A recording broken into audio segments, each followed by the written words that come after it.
Evening. I'm not going to scream to the mic tonight, I promise. How is everyone doing this evening? Great, great. All right, so let's go ahead and get started on April 24th, 5:30 p.m., and we're going to call the meeting to order where we do have a quorum, and we're going to move forward with a discussion and action on adopting suggested time limits. So we have met on the agenda, myself and the superintendent, and I have identified primarily some times, and we kind of agreed that perhaps they were acceptable. I want if the board will take a look at those, and if someone would make a motion or discussion or whichever direction you please. We can have a discussion. Okay. We need to have a motion first. I make a motion that we have a discussion about 1.2, discussion of action on adopting suggested time limits for agenda items. Is there a second? Second. It's been moved and properly second. Discussion?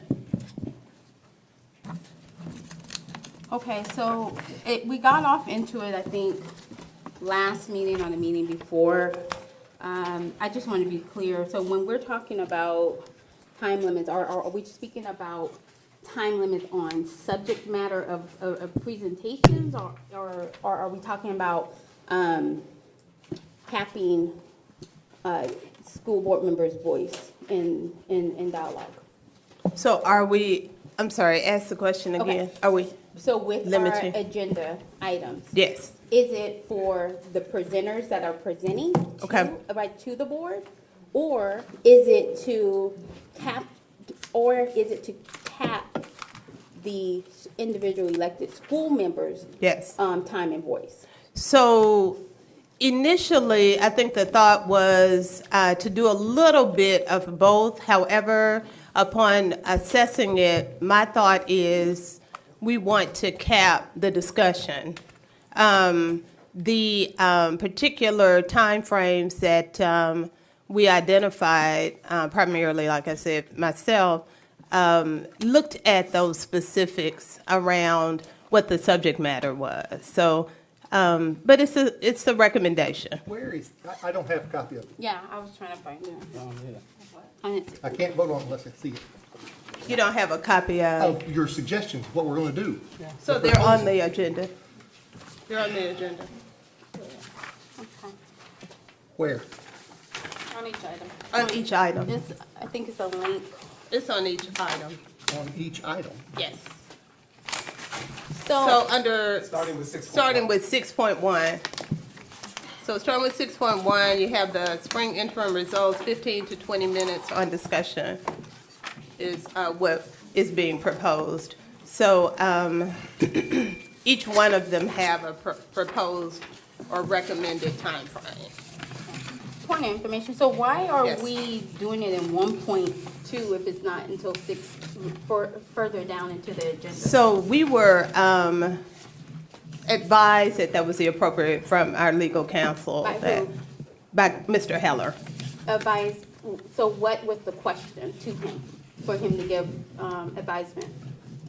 So what was the? Oh, so it didn't come from the board. Okay. Yes, it came from both of us. I actually talked with him today and got direction on it, but we've been talking back and forth about it. What was his rationale? Yeah. So the rationale was that there should be input on the particular identified timeframes. So he wants to make sure that that was something that was captured prior to anything beginning. Prior to the meeting my beginning. only concern with this, and it's a great concern, Come. is that it is a individual board member and the superintendent, I assume, because you look towards him, putting caps on. Superintendent didn't have a thing to do. Well, he. So I said primarily, yes. So. I was the one that primarily. Okay, so I'm going to practice, and I'm just going to say it out loud just for myself. Okay. I'm going to practice not doing the pettiness of going back and forth, but I am going to say that I do have a concern with an individual board member having that conversation and then presenting it as if the board said it, and then when we haven't had a real discussion about time limits. We highlighted it, well, we mentioned it, And that was right when someone called the question, like to shut down, I believe, one of the other directors, and then it pushed it to a vote. So that is the only type of conversation that we as a board had around that. So I just wanted to say that. Okay, so, so essentially what has occurred is that we have held board meetings and belabored and items that we were not able to really come to a consensus about on occasion, many occasions. And so we've talked about time limits, and in my opinion, it's important to have structure. It's important to have, absolutely, it's important to have the same things that we ask, that our children have, that our staff has, that our public comment has, structure. So that was my, option to say, hey, this is something that we can look at. So it wasn't presented as the board decision. That's why it's being recommended and asked for a vote. Well, I Hang just. on, let me. I'm sorry, I'm just going to put it in a period, just because it goes to that really quick, and then I'm going to back Well, out of but it. he Oh, raised I'm his sorry, hand, dear. I don't go want to. ahead. I didn't see you raise your Yours hand. important. It is. It He goes to did. what she said. Go ahead. Okay. I just Thank want to you. be, okay. But that's the whole point of the president in facilitating the meeting, Sure. because that's what we do in serving as president of the board. I didn't do a policy for time limits, and then I would say, hey, y'all, we've been on this for X amount of time, and in X amount of time, we're going to try and circle back around and button it up and move on. So this just seemed restrictive, particularly, it just feels, it feels that way. I'll yield to Brooks. I understand what you're saying about having ad hoc time limits, but I don't know what 15 to 20 minutes means. Does that mean 16 minutes? Does it mean 19 minutes? Does it mean 22 minutes? There's one that says 15 minutes. I don't like them. I'm just looking at them. 20 minutes. And the decision to do that has not been discussed. Let me back up from that. In my time on this board, we have never failed to come to consensus. We've never had just loggerheads where everybody was mad at one another. And I've been on the board for 6 months now.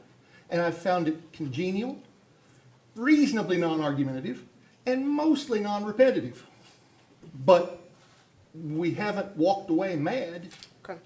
Okay? So saying that we've not been able to find a consensus is true, but very close to not being true, because most of our votes have been 8-1, 7-2, and that's close. Since I've been on the board. Now, I don't know what you did before that. Okay, so in line with that, my goal is not to agree or disagree. My goal is to make a recommendation and for us to address it and move on. I mean, that's why we have 9 members, right? So that we can do that. So the goal is just to look at them. I mean, if there is a motion for us to say we disagree, that we're moving, that we, disagree with the time frame, if we want to modify, whatever we want to do, it's just a recommendation. That's it. Well, I make a motion that we don't implement timeframes, and that the board president facilitates and move, and just facilitate the meeting to move the meeting along. Second. Okay, it's been moved and properly second. Any question? Yes. You need to read the motion. I know you can't read it because we didn't write it down. But come It's close to okay. it if It's you been can. moved and properly second that there are no time limits, but that the president will facilitate the meeting and move it along as stated. Close enough. Questions? Comments? Yeah. Yeah, it's a comment, really. I think we've had a discussion several times, I think, in the past few months about perhaps taking this approach to try to help us to be more focused and efficient. I think that sometimes we end up talking about things and we already know what we're going to vote, but we end up talking about it more and more, and it ends up, maybe, I'm not sure how productive that is. And so I appreciate that this is an idea to see if to try it. I would be open to trying it. to see if it works or not. One of the things if we did adopt it as, you know, as a meeting structure, and we got into it, and it reached, for instance, 20 minutes, and that's what we had voted on, and we really felt like there was more to say and discuss, then we can vote to extend it. But if the majority feels like we've covered enough, and we're going over, you know, ground that's not necessary for us to come to a decision, and then we could go ahead and go. So, and I don't know if this would be helpful to us in this regard, but I have no objection to trying to see, because I think it's been a challenge. It's a challenge for us otherwise, you know, for everybody to get their say in, and yet be able to stay focused and be able to have an effective meeting where people are not very weary at the end and we're not giving our best thinking. I feel, Yes, to sir. jump in before I Yes, sir. acknowledge, I feel that we're not having effective agenda meetings and therefore not having effective board meetings. We get bogged down in stuff that we ought to be bogged down with in the agenda meeting. Absolutely. We do too much, I used the word debate earlier when I was talking to you. We do too much arguing here when we ought to be doing arguing in the agenda meeting. Yep. Yes, And ma'am. we need to arrange the agenda so that, I mean, we've got the consent agenda, but the next 2 or 3 items, you know, they need to be things that you know we're all going to approve. Get the good stuff that's important that we're going to approve in the front part of the meeting. I think that's very important. Sounds good. Yes, ma'am. Yeah, I just need to piggyback on what Mr. Tony said, because I always say we have to practice what we preach. And if you look at the time frame, I don't really think it's the problem of the presenter. Yeah, The presenter comes and they present, and I think you should be in control of that. You could say, hey, you got 5 or 10 more minutes, but you also have to say that to your board members. We shouldn't have a 2-hour discussion about something when it's a yes or no. So we really do have to start here. And then another thing, you have to be real careful when you put time on a person's presentation, because No, it's not on the presentation. It's on us. It's on our discussion. Yes, ma'am. It's on us, not. okay, so you got 15 to 20 minutes on a discussion for us? It's 9 of us. Okay. For each Well- 7.1, 7.2, not the entire, but just that piece of it. Well, okay, so let me just back up a little bit. I do believe that you do have that control where you can say, okay, we need to wrap it up. But we just need to be mindful, you know, a meeting shouldn't be no more than an hour and a half. If you go with 2 hours, then I think we do need to relook at what we're doing.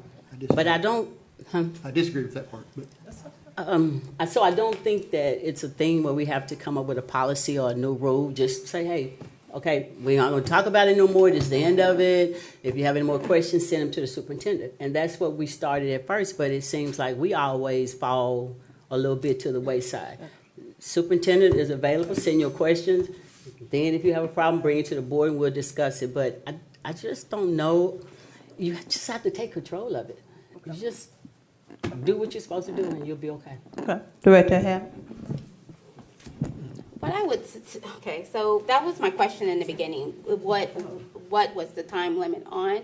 And the discussion piece of it, right, if we are presented with factual, clear, and concise information without hitting traps or embedment, you know, things that are embedded in it within our agenda, or else agendas constantly changing to where we probably read it one day and then by Wednesday it's something different, and then we get here, it's a whole nother situation. We cannot effectively govern because we don't have all of the information. We have concepts of ideas, concepts of plans. This is a framework. We don't quite know. We're building it out. We want your approval. But what do you exactly want us to approve? You want us to approve a blank plan to say you took it before the board, and then it's piecemeal, which is deceptive. And so that's where these questions come in, because even as we go through this meeting, we're going to find more embedment, more questions that we have never talked about. And then I do echo and agree with my colleague on making sure that our agenda meetings match what we're going to vote on in our business meeting, which is this. And so I do think that we need to have clear and concise information, plans that are actually a plan and not a concept of a plan, or not a piece of a plan that only have a headline and bullets, and they're going to fill it in after the board approve it. I think we have to know exactly what's going on to where then we can have a substance conversation and a meeting to where we can move it on, because none of us want to be here late into the hour, just like tonight. We have a personnel hearing after this. That's crazy. So that's all We I'm don't. Madam Chairman. Okay, Madam Chairman, good. I'll call for the question. Okay. Oh, can't be executive. So we call for the question, so we go directly to it's been moved and properly second that there will be no time constraints, but that the president will move the meeting along. All in favor, say aye. Wait, I think first we have to vote on the Oh, we question. need to vote on the question. If we're going to call for the question, Okay, I believe. vote on the question. All in favor? Aye. Aye. Any opposed? Okay, so we're moving, did you get the ayes and the I was opposed? an aye on that one. I only saw one hand for opposed. Okay, any other opposed? When we're doing a voice vote, you don't have the names. It's just yes or no. When we're doing a hand vote, it's just the numbers, 2 to 6. It's when we call the roll that you use the names. Otherwise, you don't get the names in. I'm sorry, I said that in a hostile way. And I'm I sorry. didn't mean it that way. I didn't mean it that way. I'm just upset that I'm not gonna be able to get in what I want to get in on this. All right, okay. Good self-correction. All right, I love it, right? Okay, so we're going on to the questions, to the motion, the main motion on the floor, and that motion is, it's been moved and probably second that that there will be no time constraints, but that the president will move the meeting along. All in favor, say aye. Aye. 3, 2. There is Okay, no 2. time constraint. No time constraints. I'm sorry, I misunderstood what you're saying. That there are no time constraints. I'm against. Opposed, okay. Time restraint. I mean, approved 2, 4. It's and 4 again- on this side, and you know what the rest will be. I'm sorry, hold on. It's been moved and properly second. Those who are for no time constraints, say aye. Aye. 1, 2, 3. Voice votes, you don't count. 4. It's just who's 4. loudest. I'm sorry? Voice votes, you don't count them. You just hear it. Okay. And all opposed? Aye. 1, 2, 3, 4, 5. So Sounded the to me like the ayes majority, had it. okay, so the majority, the ayes have it. No, that's with us. The We're fat the five. ayes. I'm sorry.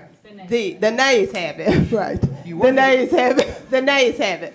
So, the chair will entertain a motion. The 5 back, the favorite. I move that we accept the time limits as set forth in each agenda upon the, hang on. I move that the LRSD Board of Education adopt the suggested discussion time limits for the agenda items as discussed. Second. It's been moved and properly second that we adopt the time limit set forth as stated in the agenda. All in favor?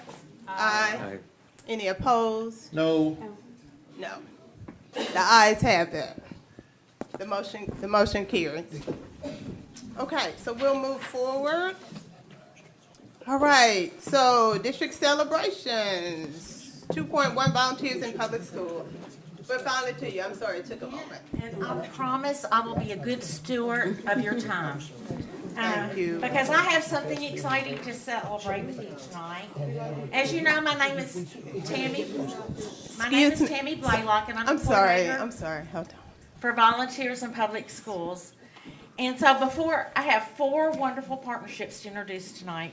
But before I report this, I would like to share with you some stats from our annual volunteer appreciation event this year that was held last Tuesday evening. Right, Dr. Ray? Okay, this year VIPS honored 40 award, there you go, 70 award nominees. We honored 13 award recipients, 23 presidents, volunteer service award qualifiers, 275 guests with about 20 or so event volunteers attended the event. Now, Director Rose, I know a few months ago you asked specifically about volunteer service hours, and I said that report would be forthcoming. Tonight is the night. Since March 1st, 2024, Little Rock School District volunteers have reported 709,000 volunteer service hours for this district. That represents an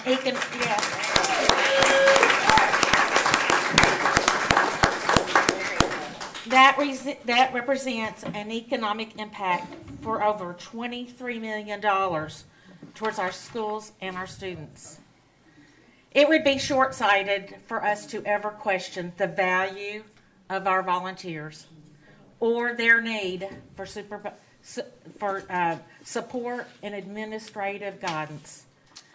This event, if we go to the next slide, this event was a well-received thank you to all of them, everyone that was there. I would like to thank my only staff colleague, Jackie Merrill, and to the VITS board for all of their hard work. Please join me in giving them a round of applause.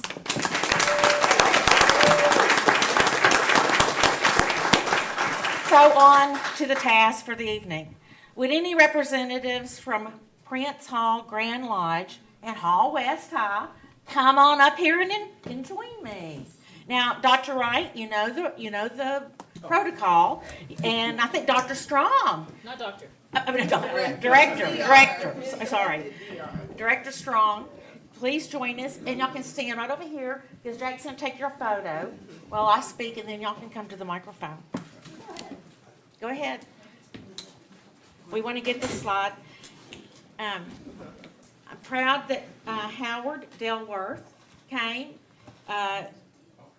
to represent the lodge, and of course I know Principal Carlton McGee is excited to have them working at their school.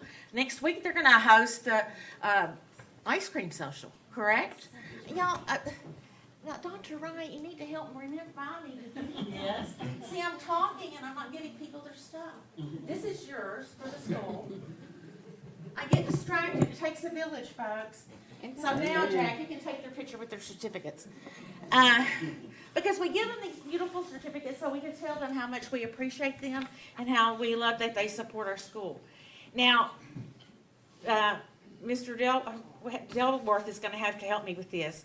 The name of the lodge is Most Worshipful Prince Hall Grand Lodge. Okay. I bet you can't say that 3 times really fast. I bet you can. I'm going to challenge you. But come on up here to the mic and say a word or two about how you support our district. And say, Principal McGee, do that for us.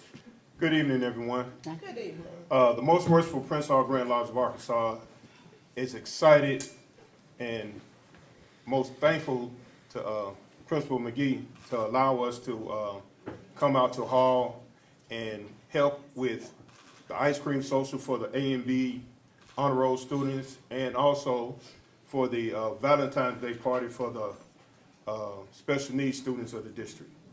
If you haven't been to that Valentine's party, you need to come. These young students have a ball, and they don't have to worry about anyone talking about them. They are in their own zone, and they do not care what you think. They're going to have fun. All right. I think I want to come next year. Do I have to wait till February? Well, you come to the ice cream social. We have lodges that are already working with other schools in the district. Outside of Hall, we're at Stevens. We were at Carver, and I think we're at Chico Elementary. We also work over in North Little Rock at a couple of schools in North Little Rock. We are here to serve and to ensure that our students are number one. Appreciate it.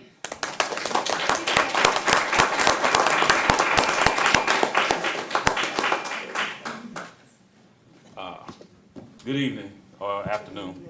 My name is Carlton McGee. I'm the proud principal at Hall West High School of Innovation.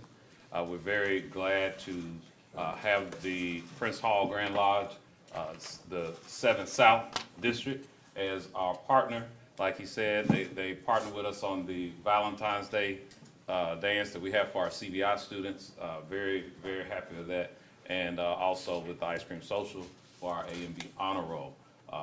If it were not for partners like this, we would not be able to give the experience to our kids that we do give them. So we're very, very thankful for them. So, and I also want to just quickly recognize one of our paraprofessionals, Mr. Sherman McKenzie. Thank you, Mr. Sherman McKenzie, who was the initial connection to help get this thing started. He is a member of the Most Worshipful Prince Hall Grand Lodge, as I am myself. But again, we're very glad and that they're partnering with us, and hope to have even more events in the future. So thank you. All right. Thank you, I appreciate If I you. can just interrupt for just a second. We got 5 seats down here in the front for y'all that are standing. If you want to come sit down. Next up, we have Innovative Spine Rehab offering their support to Dunbar Middle School. Would any of the representatives from these 2 organizations please come forward? Director Hatter, or is it Director Johnson. Okay. See, y'all keep me in line. Thank you so much. Really appreciate that. This is the school certificate. Thank you, Principal Kane. And I'm gonna, Miss Watson Joyner at Dunbar, she loves recruiting businesses and organizations that she feels can help her students. And Darby Brighton stepped up from the get-go from Innovative Spine and said, yes, I'll help. They support physicals, they support the coat drive, they help with holiday meals for families. And so we really appreciate Innovative Spine and Rehab being a partner with it in education. We really appreciate you. Who would like to speak on behalf of the partnership? Just a word or two? They've nominated me. Good evening, everyone. Board directors, Dr. Wright, Blaylock. Dunbar has just been fortunate to have Innovative Spine and Rehab partner with us. You mentioned some things that they've already done for us, but they've done so much more. And I'll just go into this part. We have kids that come to us with very, very unique needs. Parents that come to us with very unique needs. And Dr. Darby, Ms. Darby, and their team, when I say we call at 8, 9 o'clock at night to say, hey, we need help with this, they're willing, and then the next morning they're there. So just from the bottom of our heart, and what I tell everybody at Dunbar, we love you here at Dunbar. We're just thankful for your partnership and what you've done for us. Amen.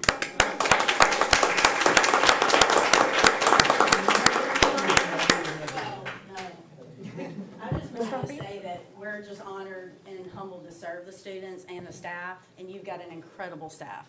I mean, Charlotte and Mr. Kane and everybody we've met there are incredible. They work so hard for those students. So all the things we get to do, we're humbled and honored to do it. Well, we're happy to have you as Thank part of you. the LRSD family. Thank you. Okay, my Dunbar reps, if you would stay. We also, yes, I will let you come back because we also have another partnership. I'll take that You take one. that one from okay. And this is yours.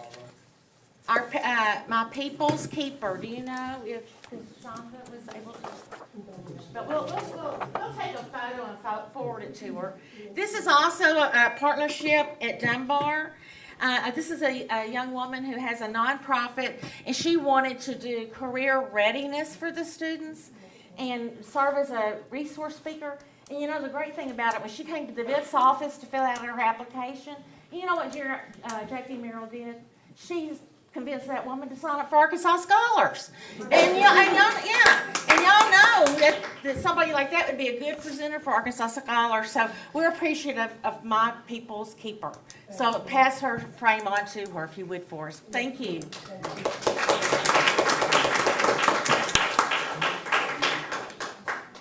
Okay, last but not least, our final partner for the evening is Potluck Food Rescue.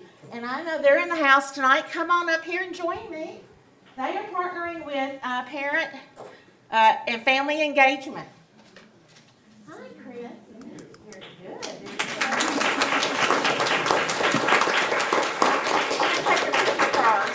Yeah, everybody that's a part of the, and President, you might as well join them for the photo.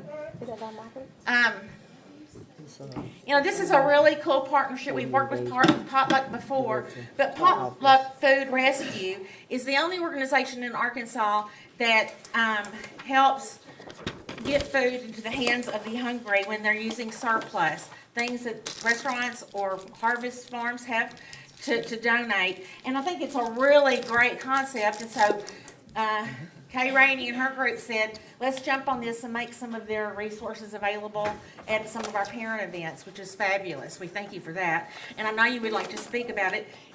If you don't mind, Pam, go one slide forward, because I want you to see, look at this lovely picture. I want to go to that fresh market, don't y'all? That's wonderful. But come tell us. Thank you all for having me, and of course, thank you ladies for bringing this partnership to fruition, because this is one that just makes sense, honestly. I mean, I think we can all agree on that. So we want to feed our kids. Our excess, our surplus, we don't want to call it waste because it's not to that point yet. It's food that needs to be eaten, and so that's what we're here for. Potluck has always been there to fill the gap, and we're going to continue to do so. So thank you.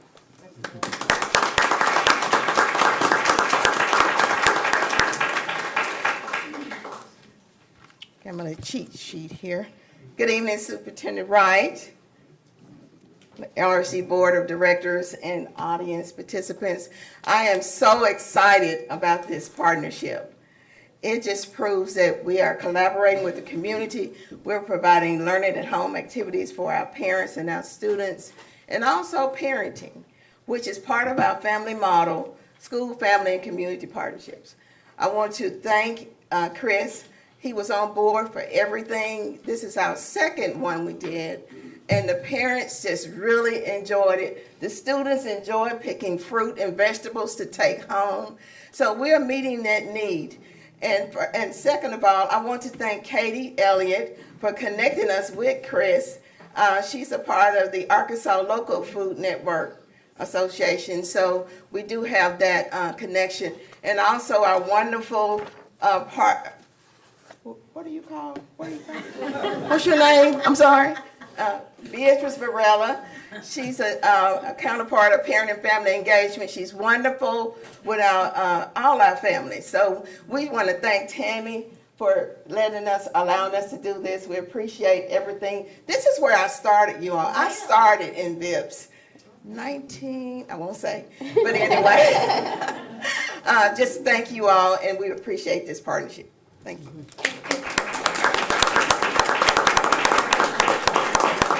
And Kay brought it up, so you also all know Valerie Hudson, and she started in VIPS too. That's right. I mean, we are the tops. I'll tell you that right now.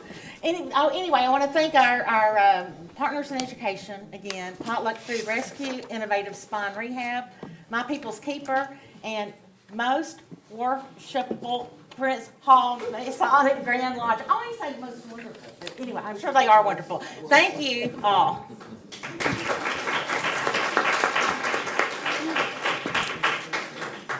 We have a couple of extra celebrations. I'm sorry, not here.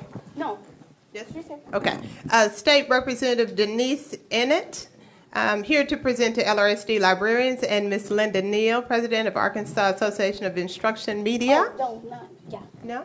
Yes? Yeah, she is going to do all that. I'm Okay. going to go down with her. All right. Good evening, Board. How are you doing? Good evening, Ms. Ennett. So Board Member Vicki Hatter brought to my attention that National Library Week was April 6th through 12th. And we were in session at that time, and so I didn't get a chance to do it on the House floor, so I'm here today to present this resolution and one for Miss Linda Neal. Is she here? Yes. I'm going to come down with you. There she is.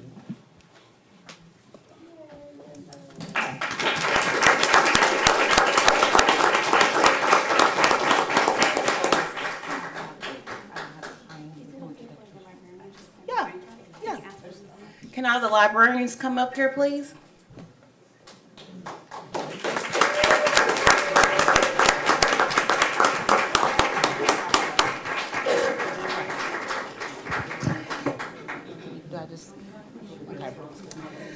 Whereas National Library Week, April 6th through the 12th, is a celebration highlighting the valuable role of libraries, librarians, and library workers play in transforming lives and strengthening our communities. And whereas the first National Library Week was observed in 1958 with the theme Wake Up and Read. And whereas during the National Library Week, we proudly recognize and celebrate the invaluable contributions of our school librarians, dedicated professionals who are champions of literacy, architects of curiosity, and trusted partners in academic success.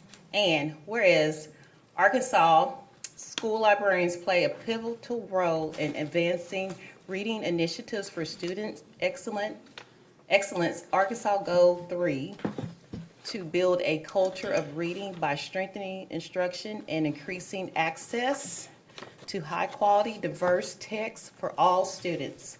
And whereas through their daily work, librarians help increase literacy rates by fostering a love of reading, providing access to engaging and developmentally appropriate resources, and celebrating the teachers to support effective literacy instruction.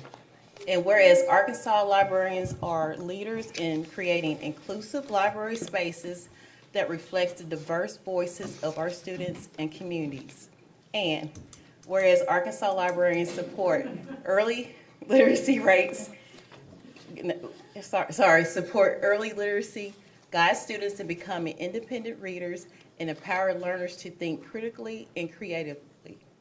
And whereas we continue working to raise the literacy rates across the state of Arkansas, we recognize the essential role school librarians play in that mission, and that their passion, innovation, and unwavering commitment to student success are truly making a difference.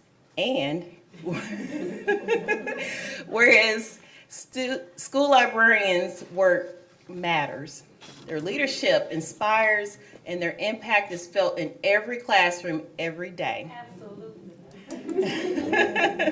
Now, therefore, be it resolved by the House of Representatives of the 95th General Assembly of the State of Arkansas that the House of Representatives recognize April 6th through 12th as National Library Week and celebrate the valuable role of libraries, librarians, and library works play in transforming the lives of Arkansans. Thank you.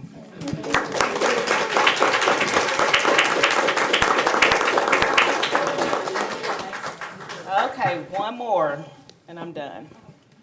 And I want to thank y'all too, bottom of my heart. All right, Miss Linda Neal, where are you? Raise your hand. Okay. Look forward, please. Whereas Linda Neal is president of the Arkansas Association of Instructional Media, and whereas Linda Neal is also an educator and lead librarian of the Little Rock School District and provides support to 35 librarians, also known as instructional media specialists in the district. And whereas Linda Neal is to be commended for her outstanding leadership and dedicated service as president of the Arkansas Association of Instructional Media, because under her guidance, the association continues to thrive as a vibrant professional community, and over 480 school library media specialists united by a shared commitment to advancing education and literacy across the state of Arkansas. And whereas Linda Neal vision, passion, and unwavering support for Arkansas educators have strengthened the vision of the Arkansas Association of Instructional Media and deepens its impact. And whereas Linda Neal leadership at the Arkansas Association of Instructional Media reflects the heart of the association's purpose to improve education and literacy through the use of communications, technology, and media. And whereas for championing professional development to promoting innovation in school libraries, Linda Neal has elevated the work of library media specialists and reaffirm their essential role in student success. And whereas, through her thoughtful advocacy,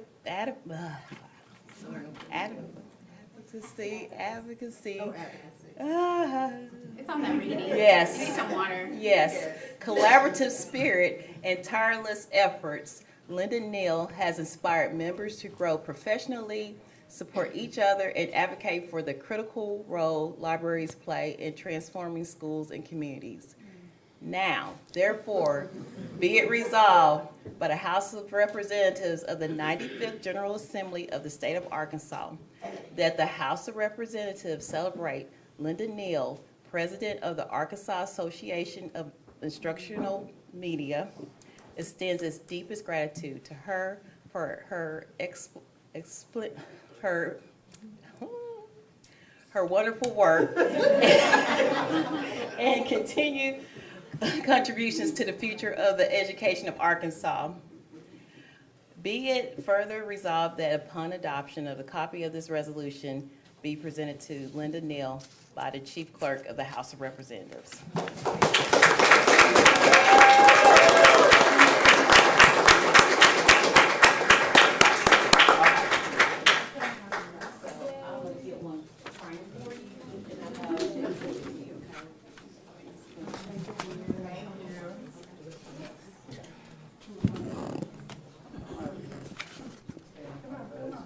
Look forward to pictures.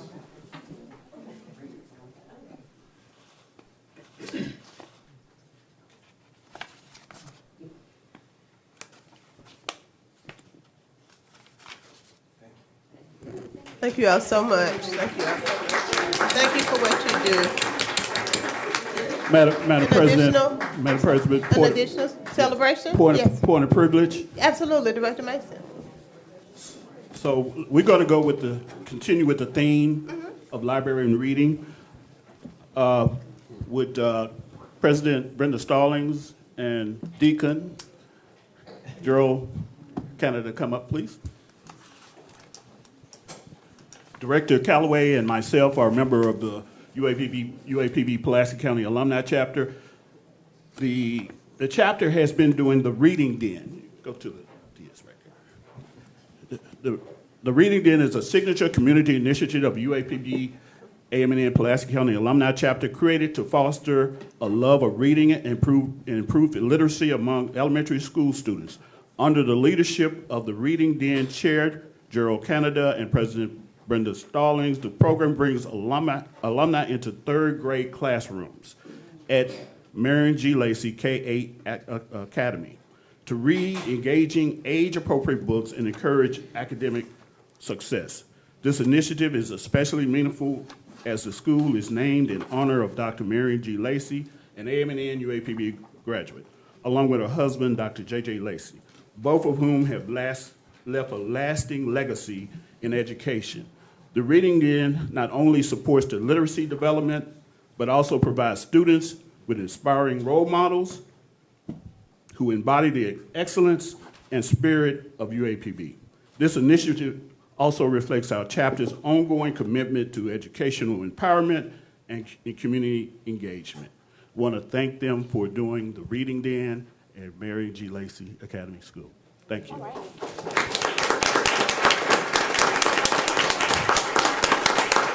Also, I'd like to challenge the alumni at Hendrix, Baylor, Florida, and the University of Arkansas at Little Rock to do the same thing. I said University of Florida. Just a point of privilege as well. Just would like to just acknowledge Director Hatter and Director Mason for being forthcoming about just what they would like to do in light of the celebratory spirit. And I just appreciate the order that we are ensuring that we maintain. And I just want to ensure that we continue to do that and just really acknowledge them for that. I appreciate it. Thank you so much. All right, so we're going to continue to move in the spirit of celebration. Pam, before I start, can you go back to Ms. Blaylock's presentation, the VIPS cover? You know what I'm getting ready to do. Uh-oh.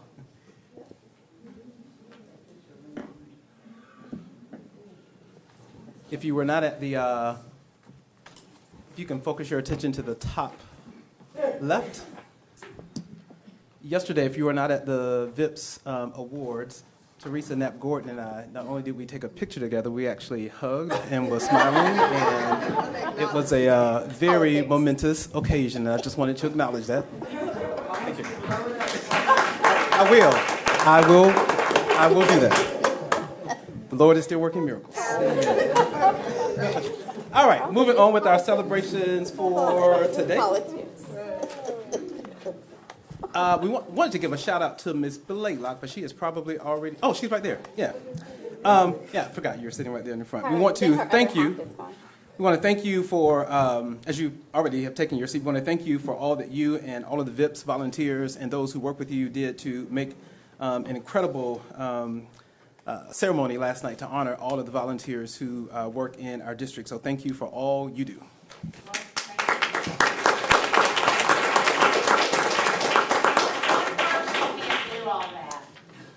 What did you say? I didn't hear you. One person couldn't do all that. Yeah. Yes. We definitely need Miss Jackie. Moving on, we want to recognize, we've celebrated a lot, but we're going to keep celebrating. We had several of our schools, 7 listed here, who improved the letter grade, and we'll be talking a little bit more about that in the coming future. But we wanted to shout out Baseline, Chico, Fulbright, McDermott, Wakefield, Watson, and Williams. And what many of you may not know, we have a new state accountability system that we will be sharing more information about next month, possibly. But in this new accountability system, which one very good thing about this new accountability system is that it has a lot of weight on not just how students are growing overall, but specifically the bottom 25 or the bottom quartile percent of students in all 3 content areas, math, literacy, and science. And one of the things that we are going to do besides just celebrating these 7 schools, we had a host of schools whose students are showing remarkable growth, especially in the bottom quartile, because what we want to see is our students moving, and our students are making great progress. And so we are proud of the work that is happening here in Little Rock School District. We have a lot to celebrate, and so we'll be sharing more information about that in the future. Next. LRC students took the spotlight and won big money during the annual Ralph Vines Public Speaking Contest at the Clinton Center this month. Brady Nolan, a name that you may remember, our former board member's son, at Pulaski Heights. He won first place in the elementary division, taking home $600. And then Yassine Baggett from Central won first place in the high school group and the grand prize, taking home $2,100, while Fulbright's, I'm not even done yet, while Fulbright's Jamie Shilconnect took home the grand prize for females and a prize at $1,500. So LRC was well represented in the Ralph Vines Public Speaking Contest.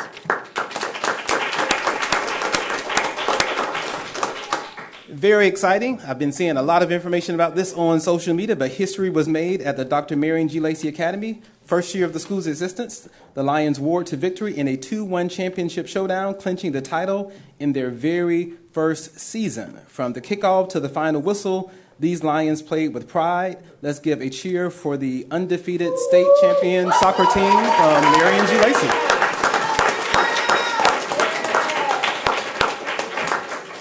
And I love the way they have celebrated the team. I saw a video of the, guess you guys had a parade during the school day?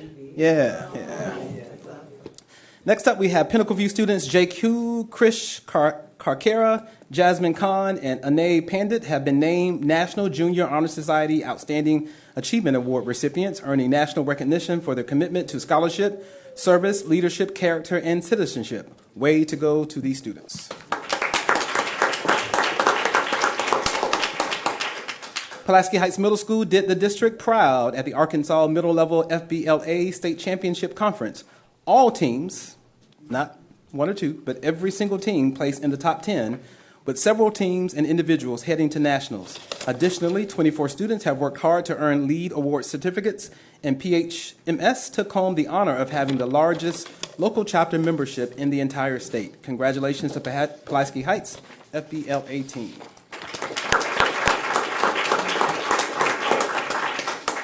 Many of you probably have seen this as well, but the next celebration is certainly heartwarming, especially when you look at the interactions depicted in the photos.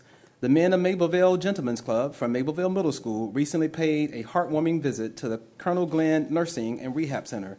They spent quality time with residents, engaging in meaningful conversations, sharing life stories, playing games, and celebrating birthdays. So thank you to the Gentlemen's Club at Mableville Middle. Central High's Ava Kate White has been selected as Arkansas's representative for the Al Newhart Free Spirit and Journalism Conference in Washington, D.C. While there, she'll spend 5 days connecting with top journalists, exploring the city, and exploring the future of journalism. Plus, she gets $1,000 in college scholarship funds. This is pretty impressive, as they only choose one student per state. So congratulations to Ava.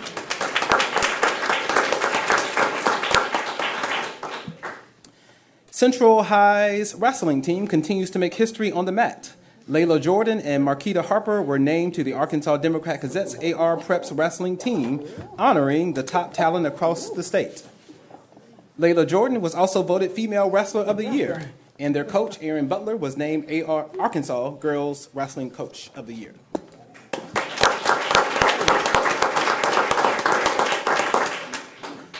Muscle and Brain Power celebrated at Central. Meet the top performing students in the state Brain Bee contest. We moved from wrestling to Brain Bee.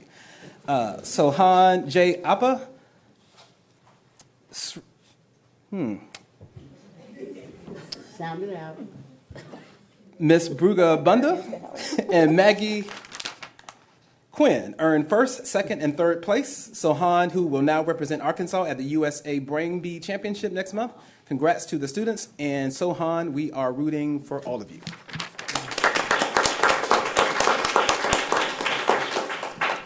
The Little Rock School District is proud to recognize the incredible achievements of Hall West School of Innovation students at the Arkansas Young Artists Association State Show, where they competed against hundreds of talented students across the state.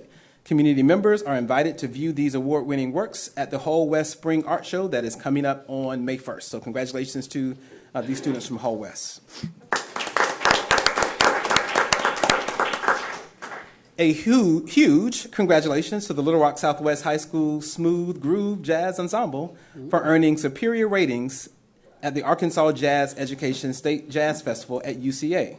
Special shout out to Cohen Hughes and Derek Collier Jr. for being named Most Outstanding Soloists within the group. We are proud of these students and their band director, Mr. Jose Holloway. By the way, the jazz bands from Southwest and Parkview also were featured at last week during Jazz in the Park. The biannual event is sponsored by the Little Rock Convention and Visitors Bureau and features the top performing musicians in Arkansas. Our LRC schools are now among them. So congratulations to the jazz band from Southwest. Parkview choir students also made us proud at the Arkansas State Choral Festival earlier this month. The advanced treble chorus, lap singers, and madrigals earned superior Division I ratings and brought home the coveted Sweepstakes Award, while the tenor bass chorus earned an excellent Division II rating. A special shout out to senior Anaya Foster, who was awarded the Gary and Myra Morris Choral Excellence Scholarship and has earned a spot in the All-State Choir all 4 years of her high school journey.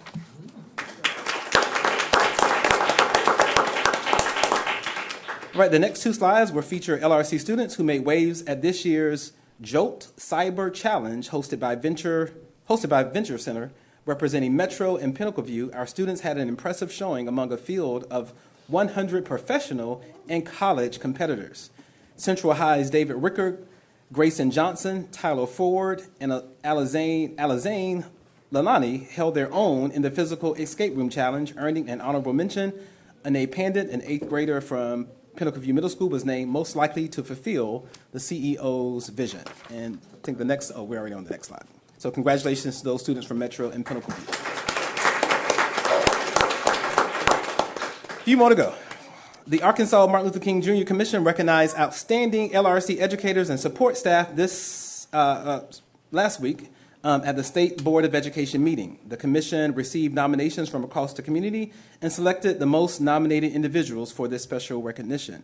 Several of our employees are featured here: Tanya Baker, Anitha Harris, Aretha Jackson, Dr. Chantel Richardson, Tequila Mazik, Portia Arnold, Karonda Lowe, and last but certainly not least, Ms. Lee Etta Lewis. Ms. Lewis retired after 57 years as an educator.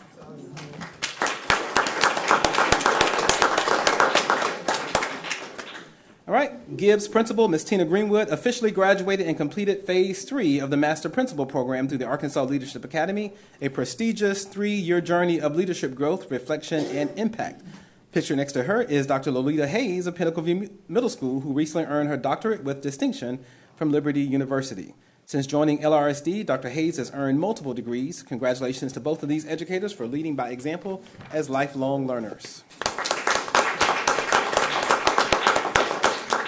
Our talented Metro Career Tech Culinary Arts students invite you to an unforgettable evening of fine dining as they showcase their skills during a 3-course dinner. This is their final practicum, a true celebration of their dedication and growth in a real-world culinary setting. Seating is limited. Reserve your spot. I've got my ticket. Make sure you get yours, and I will see you there on April the 30th.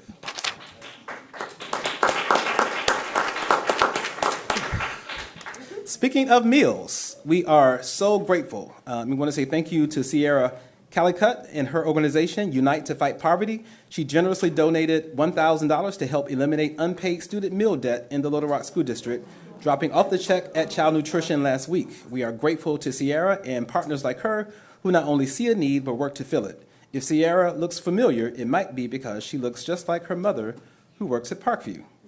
Thank you again, Sierra.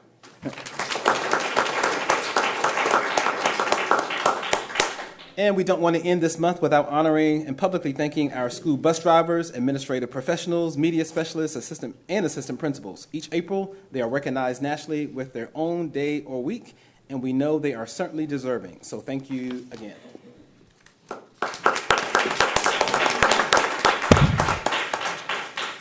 One more to go. We continue to encourage our community to support our citywide initiative, Reading in the Rock. We want to give a shout out to our students who are sharing their favorite books, as well as our community partners who are either donating books to students to build their home libraries or volunteering their time, getting kids excited about reading to them. These are just a few photos from our partners at UAPB, who were featured here today, Rotary Club After Hours, the University of Arkansas's Panhellenic Community. Remember, there are many ways you can help, especially as we think about supporting students over the summer. And here's a QR code if you're interested in learning how you can be a part of our Reading in the Rock initiative. And this is the information if you want to donate to our foundation. And last, we never want to miss an opportunity to remind our families about school choice. We have 1 week left in School Choice Month. This is the time that students outside the district may exercise school choice options through May 1st. We strongly encourage families to check us out. That is the end of our celebrations for the month of April. Thank you so much. Okay, so we're going to go on to public comment, guideline for public comment. This is placed in the agenda when we hear from the public, parents, stakeholders, and friends of LRSD.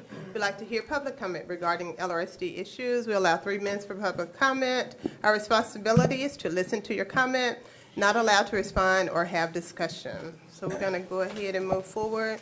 Just keeping in mind, we try to provide that 3-minute time limit, and if we get to the time limit, you may hear that beep, and then just be mindful that we want to try and wrap it up just with that idea in mind, okay? Whatever you're talking about, just kind of try and wrap it up.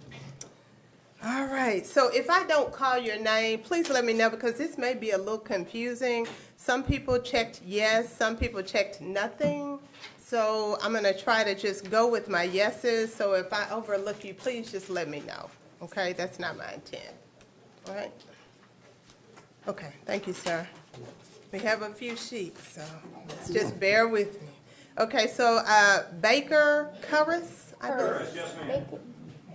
Curris. I'm Baker Curris. All right. Thank you very much.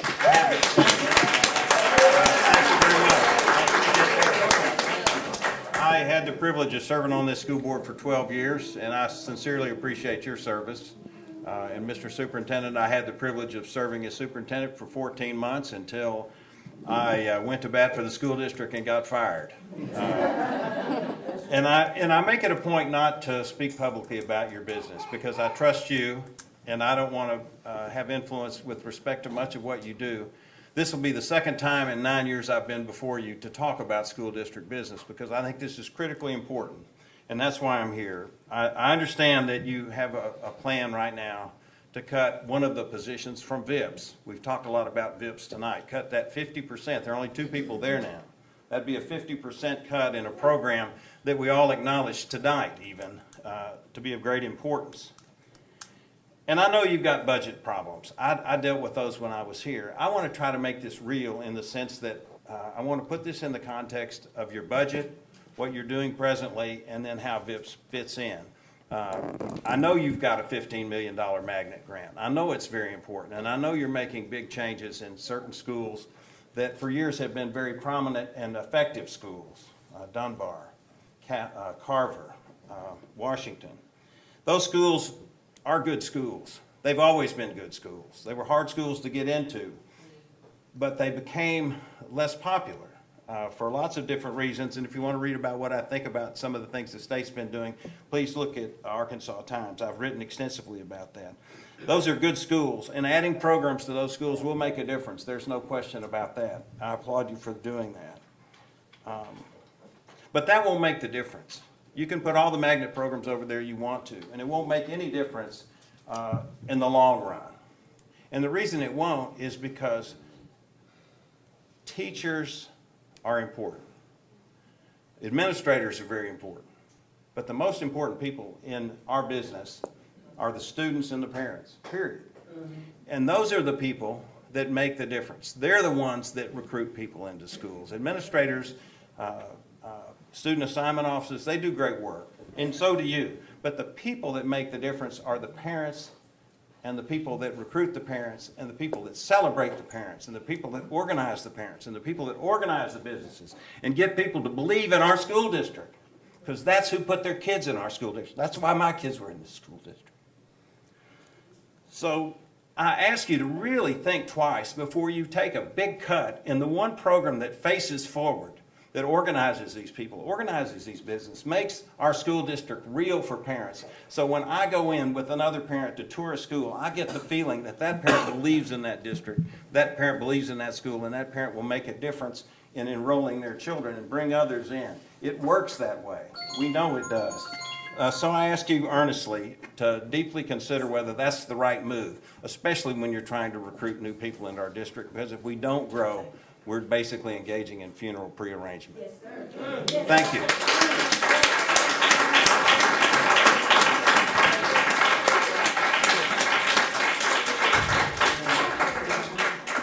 Okay. Debbie Milam.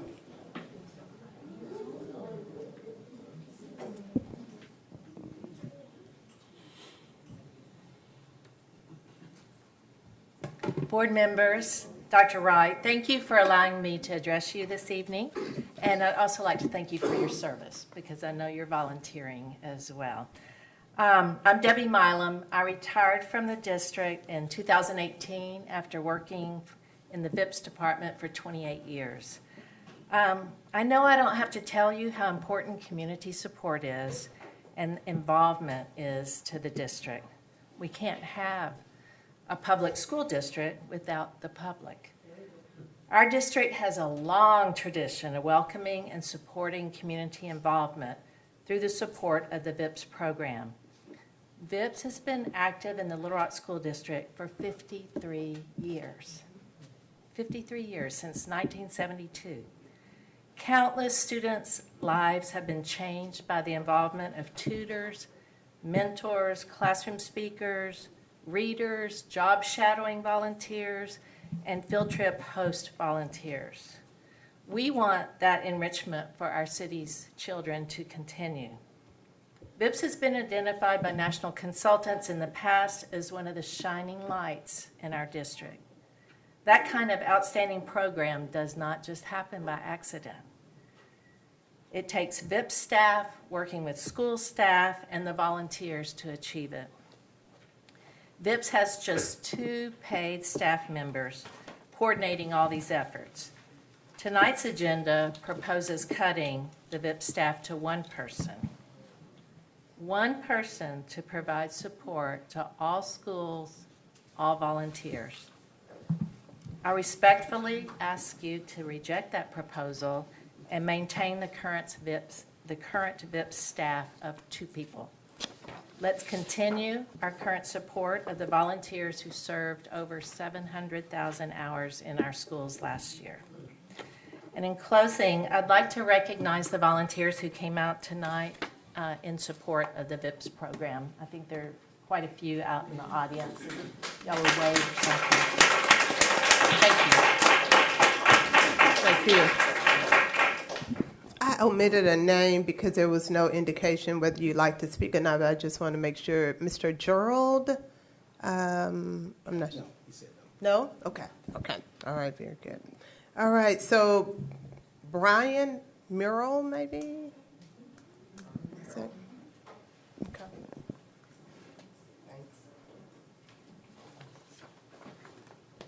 I'm Brian Merrill. I appreciate you guys hearing me. I'm not a public speaker, but I am here, and I'm going to try to speak to my experience with the Little Rock School District vis-a-vis volunteers in public schools, or VIPS. I just want to be clear that these are my words, and I don't intend to speak for Ms. Blaylock or even my wife. You may know that VIPS has served as the conduit between the district and the community for over 50 years.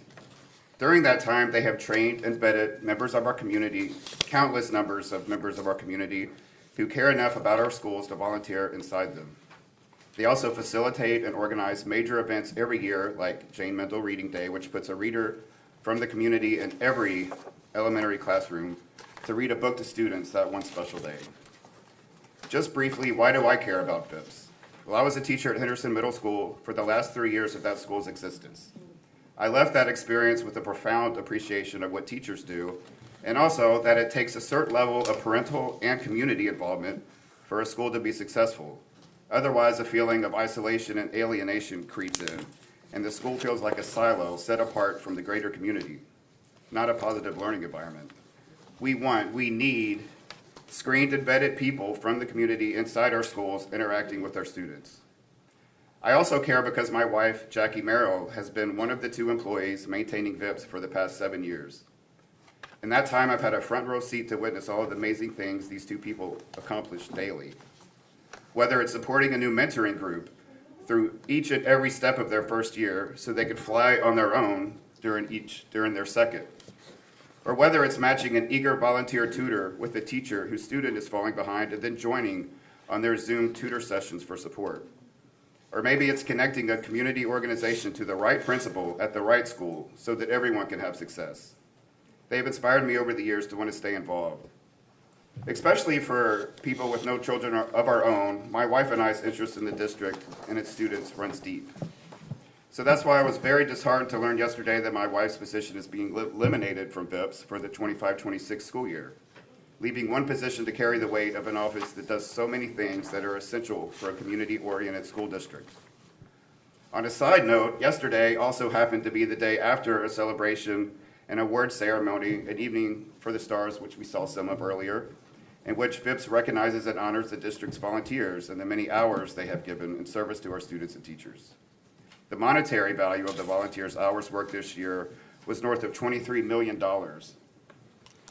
I am not here to fight for my wife's job. She is plenty capable of doing that on her own. But I do think it's important to speak up for VIPS, and if I can, provide a warning of what's inevitable if the VIPS staff is cut from 2 down to 1 person. It won't survive.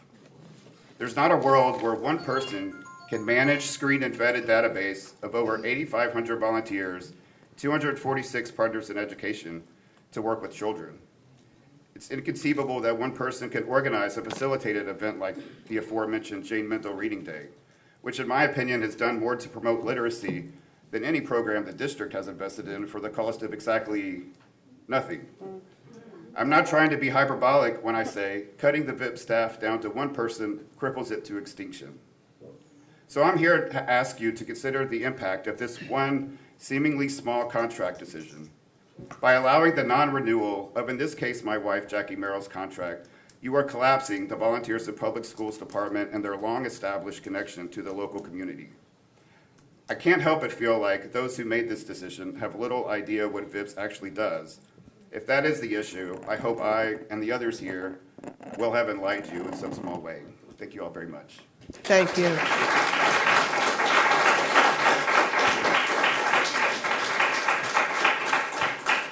Cheryl Chapman. Cheryl Chapman.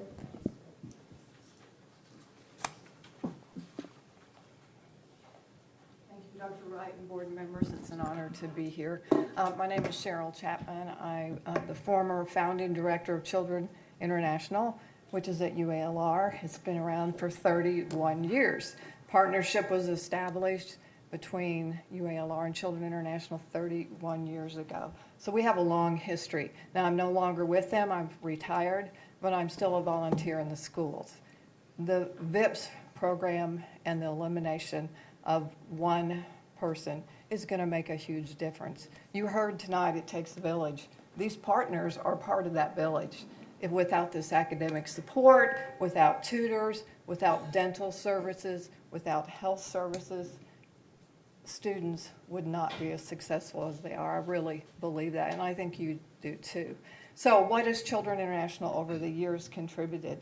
Close to $2 million worth of services. Staff in the schools, they've created after-school programs, summer camps, college prep programs, services for parents like workplace services. And one of the biggest and I think most important resources is the Future Smiles Dental Clinic, which was established at Wakefield Elementary. And if you haven't been in that room, the children call it the fairy tale room. They love it. It's their first contact with a dentist and preventative services. Now, I understand that that program is going to be transferred to the Little Rock School District. It will be a clinic as part of the school district, and it's a wonderful service to children, all children in the Little Rock School District. So I really want to plead with you, please, please reconsider the cutting of this position.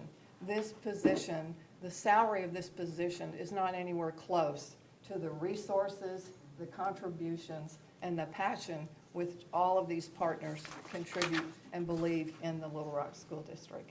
Thank you. Thank you.